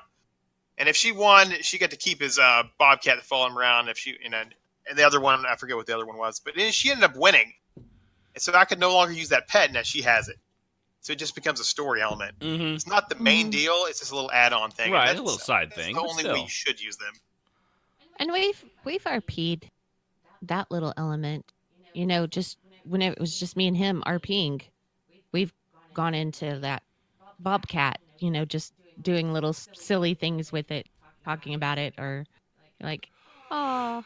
Yeah, it decided it liked living at Bully's house. She smelled better. She had a better food regimen. So every time Trath came over, he just looked at Trath like, I ain't going to suck on you. It was funny. It's just a comedic element at that point. Rufus the Younger. But if you're like turning them into your brother's, nephew's, cousin's, uncle's, aunt, come on, man. I mean, we've all seen Lady Hawk. You ain't Lady Hawk. Do something original. I'm just saying.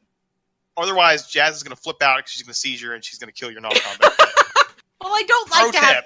So I think I'm justified a little bit.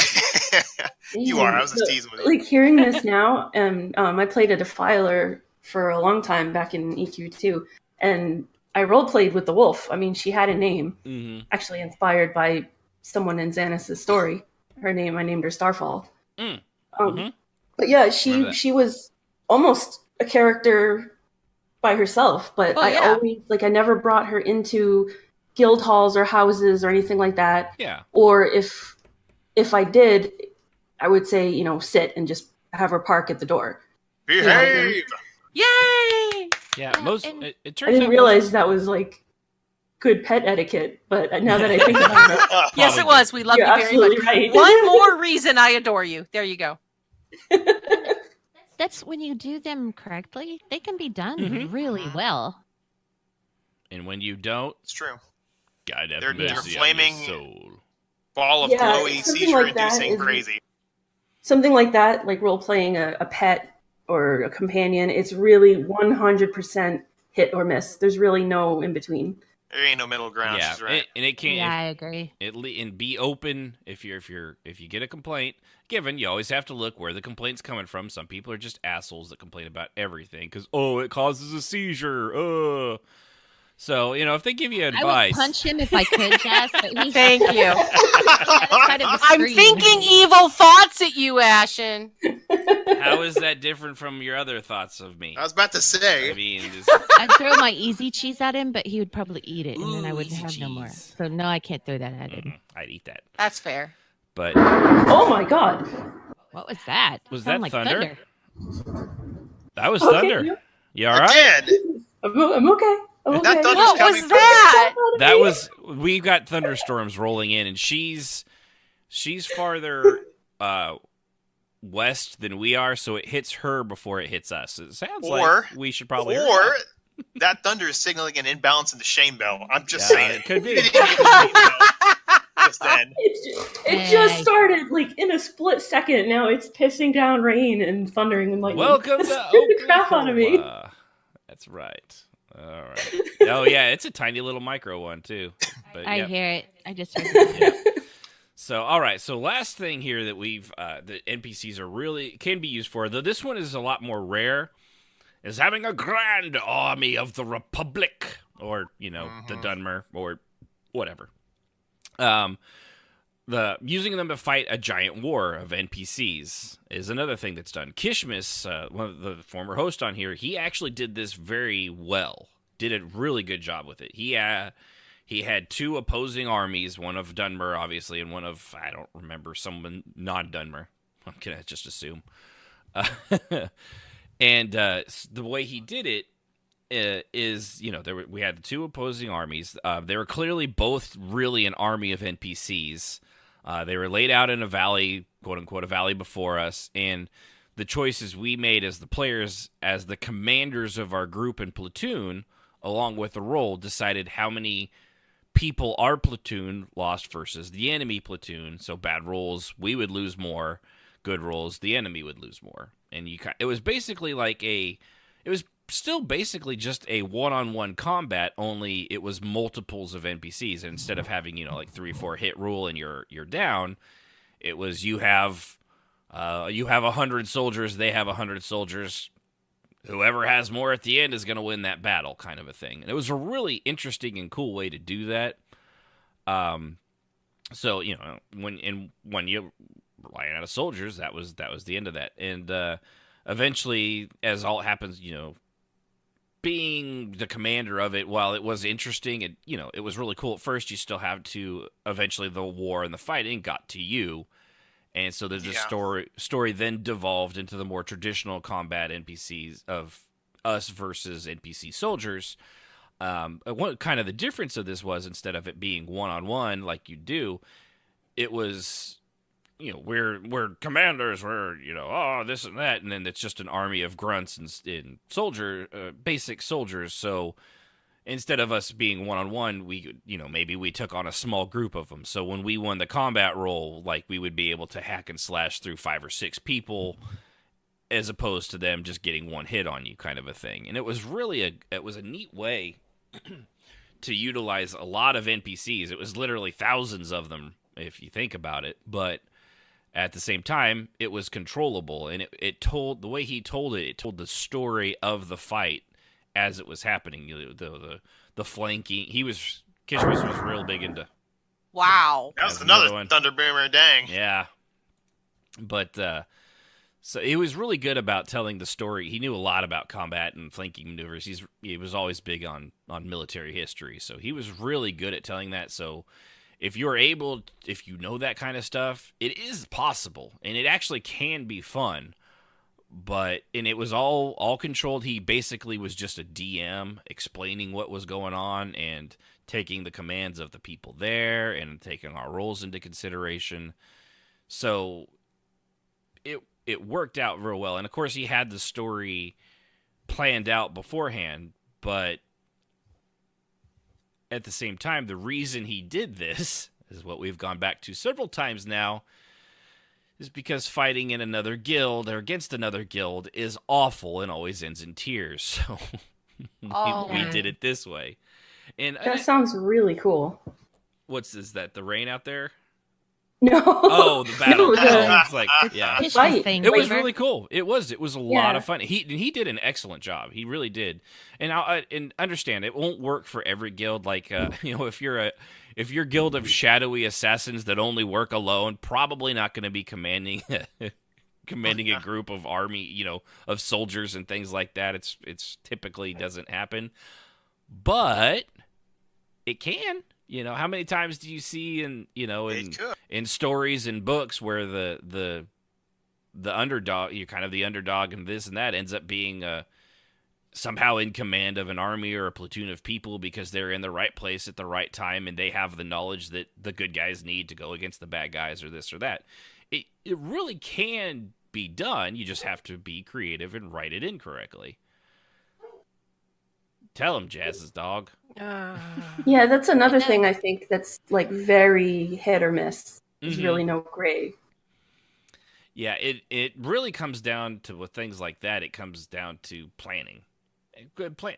Almost all role play really. It just have a good idea, and then more importantly, flesh that idea out. Just because you have a thought doesn't mean it's a great idea. Having the thought and then continuing with it and going through the ins and outs and weaving around Jiminy Christmas. That's the way you do it. Yeah. How's that dog, Jazz? Plan it out. Have a script. And not something you have to have set in stone, but something an outline. You can kind of go off of. If something happens, you've got something to look at and go to. Yeah, I know, especially for me, because I don't do a lot of events. I'm not a huge event planner. And when I do, I try to make sure I have everything kind of flushed out. I know kind of where we want to go, what we want to do, and then I kind of go from there. Uh-oh. That last one was real good, though, with the orcs and stuff. Yeah. You did. Yeah. But I was so nervous and so, like, it's just not my cup of tea to do that kind of stuff. So I always run things by Ashen and like, how does that sound? How'd that sound? How'd that work out? Yeah, well, and that's definitely if you're not sure, ask someone you trust. Ask your guild leader. Ask your police officer. Ask your teacher. Find your safe place. So, all right. Well, it looks like before we head out, we got caller on the line. So let's go ahead and go over to Ericus. How's it going, Ericus? Thanks for calling RPM MMO Radio. Good evening. Our favorite Canadian. He's mine. He's my favorite Canadian. I got I don't know about that guy. And the same way I feel about Ashton when it comes to... Anyways, I called because... No, we're all friends. But, yes, I have a question. I am playing a role-playing event there in a way through... kind of the way through D&D. Like, everything's done like on... Well, kind of like what Jazzy did with their Discord channel there with that one event she had. And a lot of people kind of, like come over, read what was written on the Discord there to follow whatever steps. So, okay, I'll like a trial one day with my roleplay event, which is coming up pretty soon there. I just got to put everything together. Mm-hmm. So, like, I am using a lot of NPCs in this case there. For my question is, how much of a background information I should give to these NPCs? Like, for one example, just to help clarify, I sent one of these players. All right, scout over here. Stand next to these two doors.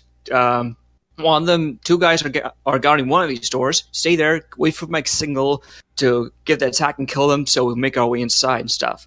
So while this guy is sitting around, this player I sent, and I could be like, all right, I'm typing these conversation these two guys are having, and pretty much you're gonna tell him, oh, hey, I just got a child back in Ebonheart waiting for me. Hey, that great. Hey, it's great to hear. But pull at the heart. So yeah. NPCs usually want to be pretty basic, but I mean, if you feel that it lends to the story, then that's fine.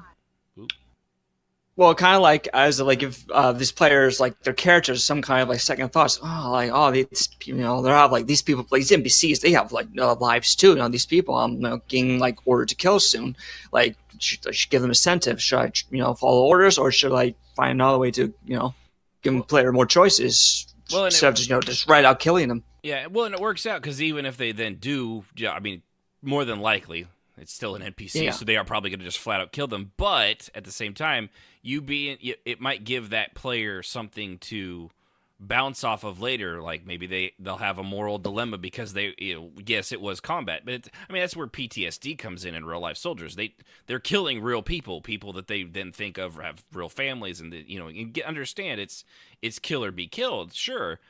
But at the same time, you're killing another living human being that has all these relatives. So if you make a point of that, it might make them less of an NPC and at least give them a little bit more of a third dimension, really, instead of just a two-dimensional meat bag to stab your sword through.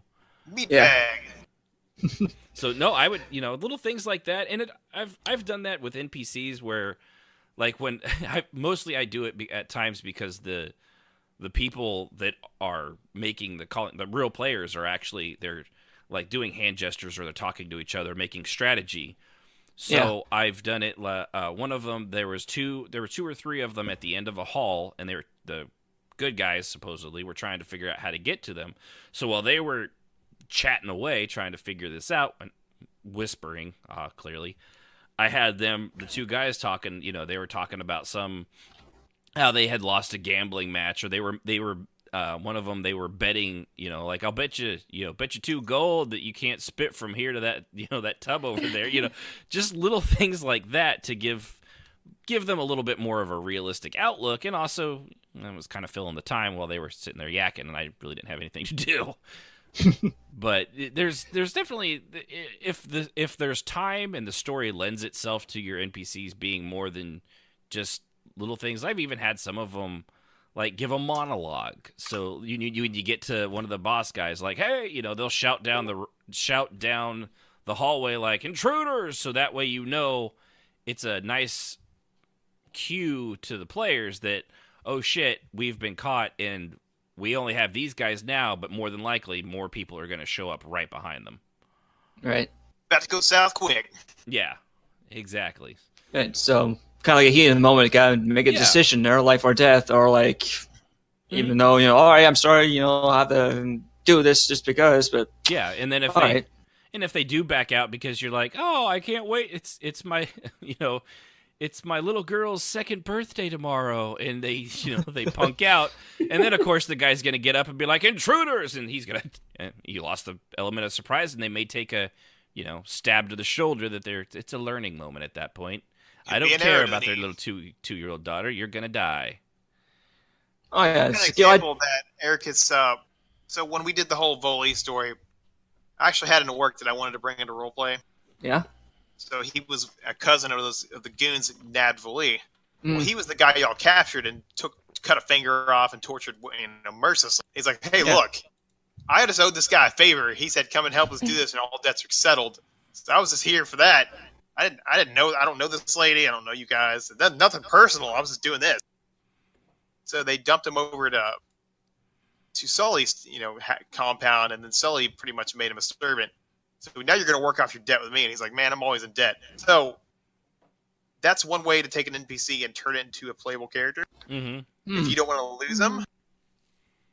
Right. Even if they were going to kill him, I was okay with them killing him. I was like, well, if this is how it goes, this is how it goes. So. And that was decided pretty much on the fly, because he's like, I don't want this character to die, and I'm like, okay, we got to figure out how we don't want this character to die. If he dies, he dies. And but if he doesn't, it worked out. So yeah. Oh, that's good. I do have plans in the works. Some, could live on. Some can get away or return. Mm-hmm. Some are just all right.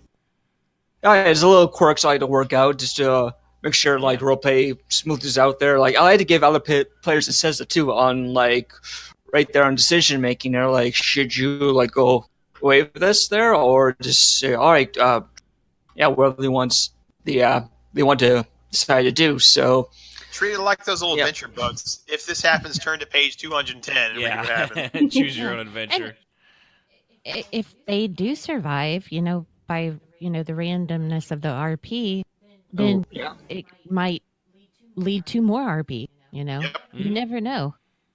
That's the good thing about RP is you never know when it's going to end or when it's going to keep going. Yeah. Either things can go your way or things will not go your way, and you have to deal with consequences that happen in characters. Like, oh, well, this is odd turn events. I guess I have to play through this and expect this to happen. So and if your NPC lives, now you have another open RP avenue for roleplay. Yeah. All right. One of those dangling plot threads. All right, great. Sounds good to me. Cool. Well, appreciate you calling in, Eric. If you got anything else, yeah. Go. No, I think that's pretty much it there. But that's subjects for like a whole different for combat there. But anyways, yeah, I'll probably do this some other time. But yeah, that's pretty much it. All right. Well, appreciate you calling RP Maria, bud. You have a good night. Thanks for calling. You too. Beware of the thunder. Right. Yeah, and it's getting ready to roll in. So that's pretty much it on NPCs. One thing I did want to get to real quick is this little infographic. I mean, 20 years for someone still playing a video game is pretty good. So here's what they've released on some of the stats. The 7,305 days have passed, obviously. Number of active guilds still in EverQuest 1. Now, this is EverQuest 2, 20 years, 1999. 142,511 active guilds in a 20-year-old game. That's some dedication, man. Yeah. Yep. Wow. I mean, given some of those might only have like one dude in it still playing the game, but it still counts. Yeah, it counts. And it's not the same game it was when it started. No. It's totally different. No. Okay, and now this one here actually amazed me. 465 hours. Average of total hours played per character. That's insane. So that takes into account people that like logged on and created a character and played for like 3 or 5 hours versus, for example, Tharkus, highest played time on a single character currently on Lucklin, 4,750 days. My goodness. Now keep in mind, 7,305 days have passed since 1999. This guy has played this game for the majority of 1/3 of the last 20, or 2/3 almost of the last 20 years. Never underestimate the power of Rivercrack from back in the day. No kidding. Daggum. But okay, this one is the top 5 most played races. Number 1, human. Number 2, I would have said Dark Elf. Number 2, I would have said Dark Elf too. Dark Elf. Yep. Number 3, Wood Elf. Number 4, High Elf. Now, this is the one that surprised me. Number 5, Barbarian. Yep. I was kind of surprised by that one. I knew a lot of barbarians. Yeah. Now, when I thought of it, that made sense. But typically, a lot of people like EverQuest 2, that barbarians were not a well-loved. There weren't a lot of them. And of those that did, it be a good shaman. Yeah. Most played classes was number 5 was Magician. That one actually kind of surprised me a little bit. That was not a really overly easy class to play. But they were really OP. Oh yeah. In number 4 was Cleric. Number 3, Necromancer. Number 2, Druid. Next. Number 2 and Druid together, apparently. Druid was my class, of course. Gokuo-san, because I was original and didn't roleplay then. And number 1, of course, Warrior, which is probably not really all that much of a surprise. This one is actually kind of cool. 1,432 dragons are in EverQuest 1. Different dragons. Sure they've all been slayed. Probably. Except for the sleeper. Of course, except for that glitch that they actually managed to do it with. Let's see here. 400,000 plus is the number of NPCs. That is a lot of NPCs. That's a lot of dialogue. A lot of, especially for that game, because it wasn't just like a bleh. They had a lot of stuff in it. Let's see. Gnomes versus ogres. Gnomes, of the 16-player races, gnomes are the shortest race at 3 feet tall. Ogres are the largest at 9 feet tall and good at blocking exits, apparently. Yep. Well said. 1,600 plus are the number of zones. 1,600 zones. And I'm sure that's like little instances and things like that, but that's still a shit ton of zones. Which is equal to the size of 1,850 digital square miles of land and sea, which is about the size of Delaware. Yep. So they've that's recreated insane. Delaware, only, interesting. Because it's Delaware. Don't forget Carrot Isle. No one went nothing to and happens I in noticed. Delaware. I mean, I guarantee you when you come to the shore in Delaware, there's not a giant cyclops below the dock that you can't see that will kill you the second you get off of it. That doesn't happen. Yep. Good times. I love this. Roughly the number of NPCs responding directly to /hail 10,000. I don't know why that's even a number, but it cracked me up. And this one's near and dear to anybody that's ever played EverQuest 1 or 2. 350,640 is the number of times Fippy Darkpaw has been killed. Yes. Good old Fippy Darkpaw. Poor Fippy. Die in a fire, Fippy. No. Yeah, and most of those, I think 300,000 are the number of times he's been killed because people went back after they hit a higher level to kill his ass in the newbie zone when he snuck up on them. Yep. 152,000 items in the game. That is ridiculous. 67,612 recipes. Good Lord. This game has been out forever. I didn't even know this was in the game, but 2,692 chapels sold for weddings. I didn't know you could get married in EverQuest now. That was long after I left. Yeah. Me too. Yeah. This one, Wow. Strafay, this one, 250,000 plus characters with the original Journeyman's boots. Dude, yes. Those boots will save your backside. Sadly, I am not one of them. No, you never got your Journeyman's boots? No, I kept getting. Was it the giant that you had to kill? Or Cyclops. The Cyclops. I kept getting KS. Yeah. Killed still. Did I ever tell you all that story? Yeah. Of how I got my J boots? No, I don't think. But even if you have, Well, tell it again. There was an erudite necromancer and a druid and a wood elf druid sitting there camping him. And this is back in the day I was playing Wood Elf Rogue. And I was invisible, hide sneak. I was watching this go down. They killed him.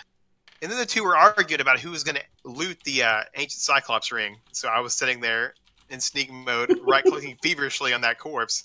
And as soon as it went open, I looted it. I appeared. I collected it. They stopped their arguing. They looked at me. I then / quit. I stayed out of the game for a week.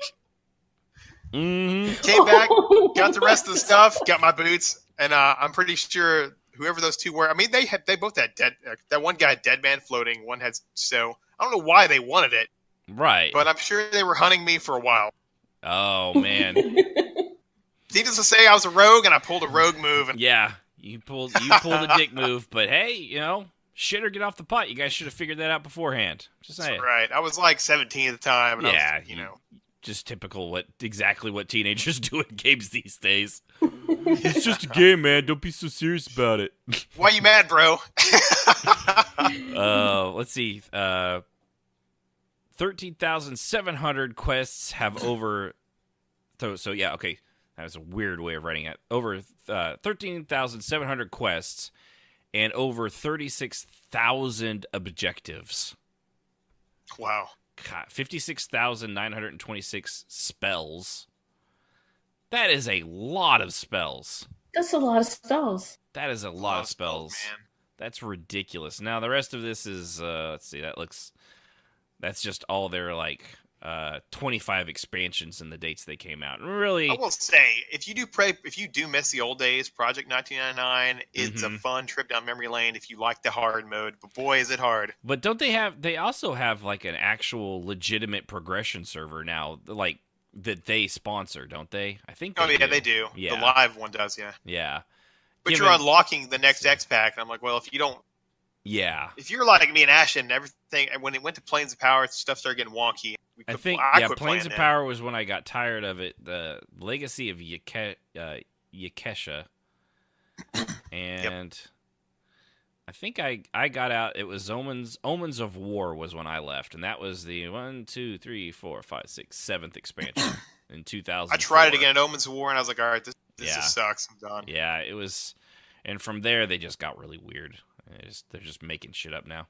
So that's 25 expansions. That's also very impressive. But no, I love when games come out with the little like Call of Duty when they're like number of bullets fired. It's like okay, it's like 18,000 trillion bullets. Yeah. Is that a stupid statistic? Yes. Yeah. Still kind of neat. That's a lot of button clicking. That is. So no, it's it's old school. It's the grandfather of almost everything we all play today. You still got to respect it at least a little bit, even if Daybreak turned it into a garbage fire. Yeah, can't do much about that. So with that, anybody else have anything before we kick this pig and get on out of here? I just want to say one thing before we go on the NPC topic.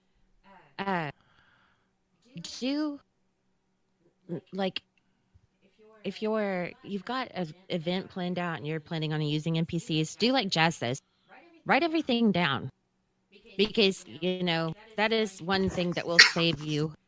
Just make sure you keep like a little journal, and that way, like Ericus, if his RP keeps going, say something happens and one of his guys survives or whatever, you have you got something to go back to. So write it down. I mean that because I know I would have to, because I can't keep track of stuff like that. Yeah, it does help. It definitely, if you got I used to be really good at remembering all those little ins and outs, and as I've gotten older and it's more cobwebs and clutter up there, my brain space it needs a maid. Also, in the unlikely event that back in the day on the Ichi server, if you were the said erudite necromancer and wood elf druid that fell victim to my thievery, just know those boots saved my backside so many times, and your sacrifice is well worth it. Please send all hate mail at. Well, there ain't gonna be an address, so sorry. Tough plug. rpmradio@gmail.com. I'll make sure he gets it. That's right. And I'll give you his home address and phone number. Please don't. So see, they're always trying to get rid of me with a freaking pudding pop anyway. Maybe that's fitting. Pudding pops. All right. Anyway. Okay. Well, with that, let me turn on the music here. Lower it down a little bit. All right. Well, I think that'll do it. I'm good. Everybody good? Good. We're all good. It's good. Yep. We're all amazing. All good. Bye, guys. Thanks for coming. Yeah. So Bye, thanks for everybody. tuning in. rpmradio.com/Discord. Join us on the Discord server. Remember, we won't have show next week, which will be, I don't know, the end of March 30th. Sure, why not? We're not going to be here March 30th. We're just going to take the day off, do stuff with family, friends, probably just sit on our asses and play video games, but take a break. And we will come back bright-eyed, bushy-tailed, and probably complaining about something. More likely the state of MMOs currently. At the beginning of April, when it starts to rain. Like the walls at Tanagra. With Daylock and Junaid. Whatever it was. So, appreciate everybody tuning in. Remember, tune in next time when we'll go over why halflings, they really shouldn't even be NPCs or playable or a thing at all. Ever. Next time on RPMMO Radio. Play on and keep the roleplay going. Good night, everybody. The thoughts and opinions of those on RPMMO Radio are just that, and should not be taken as the gospel truth. Music, as always, is provided by Husky by the Geek. Visit him at youtube.com/HuskyByTheGeek to hear all his great video game rock covers and original music.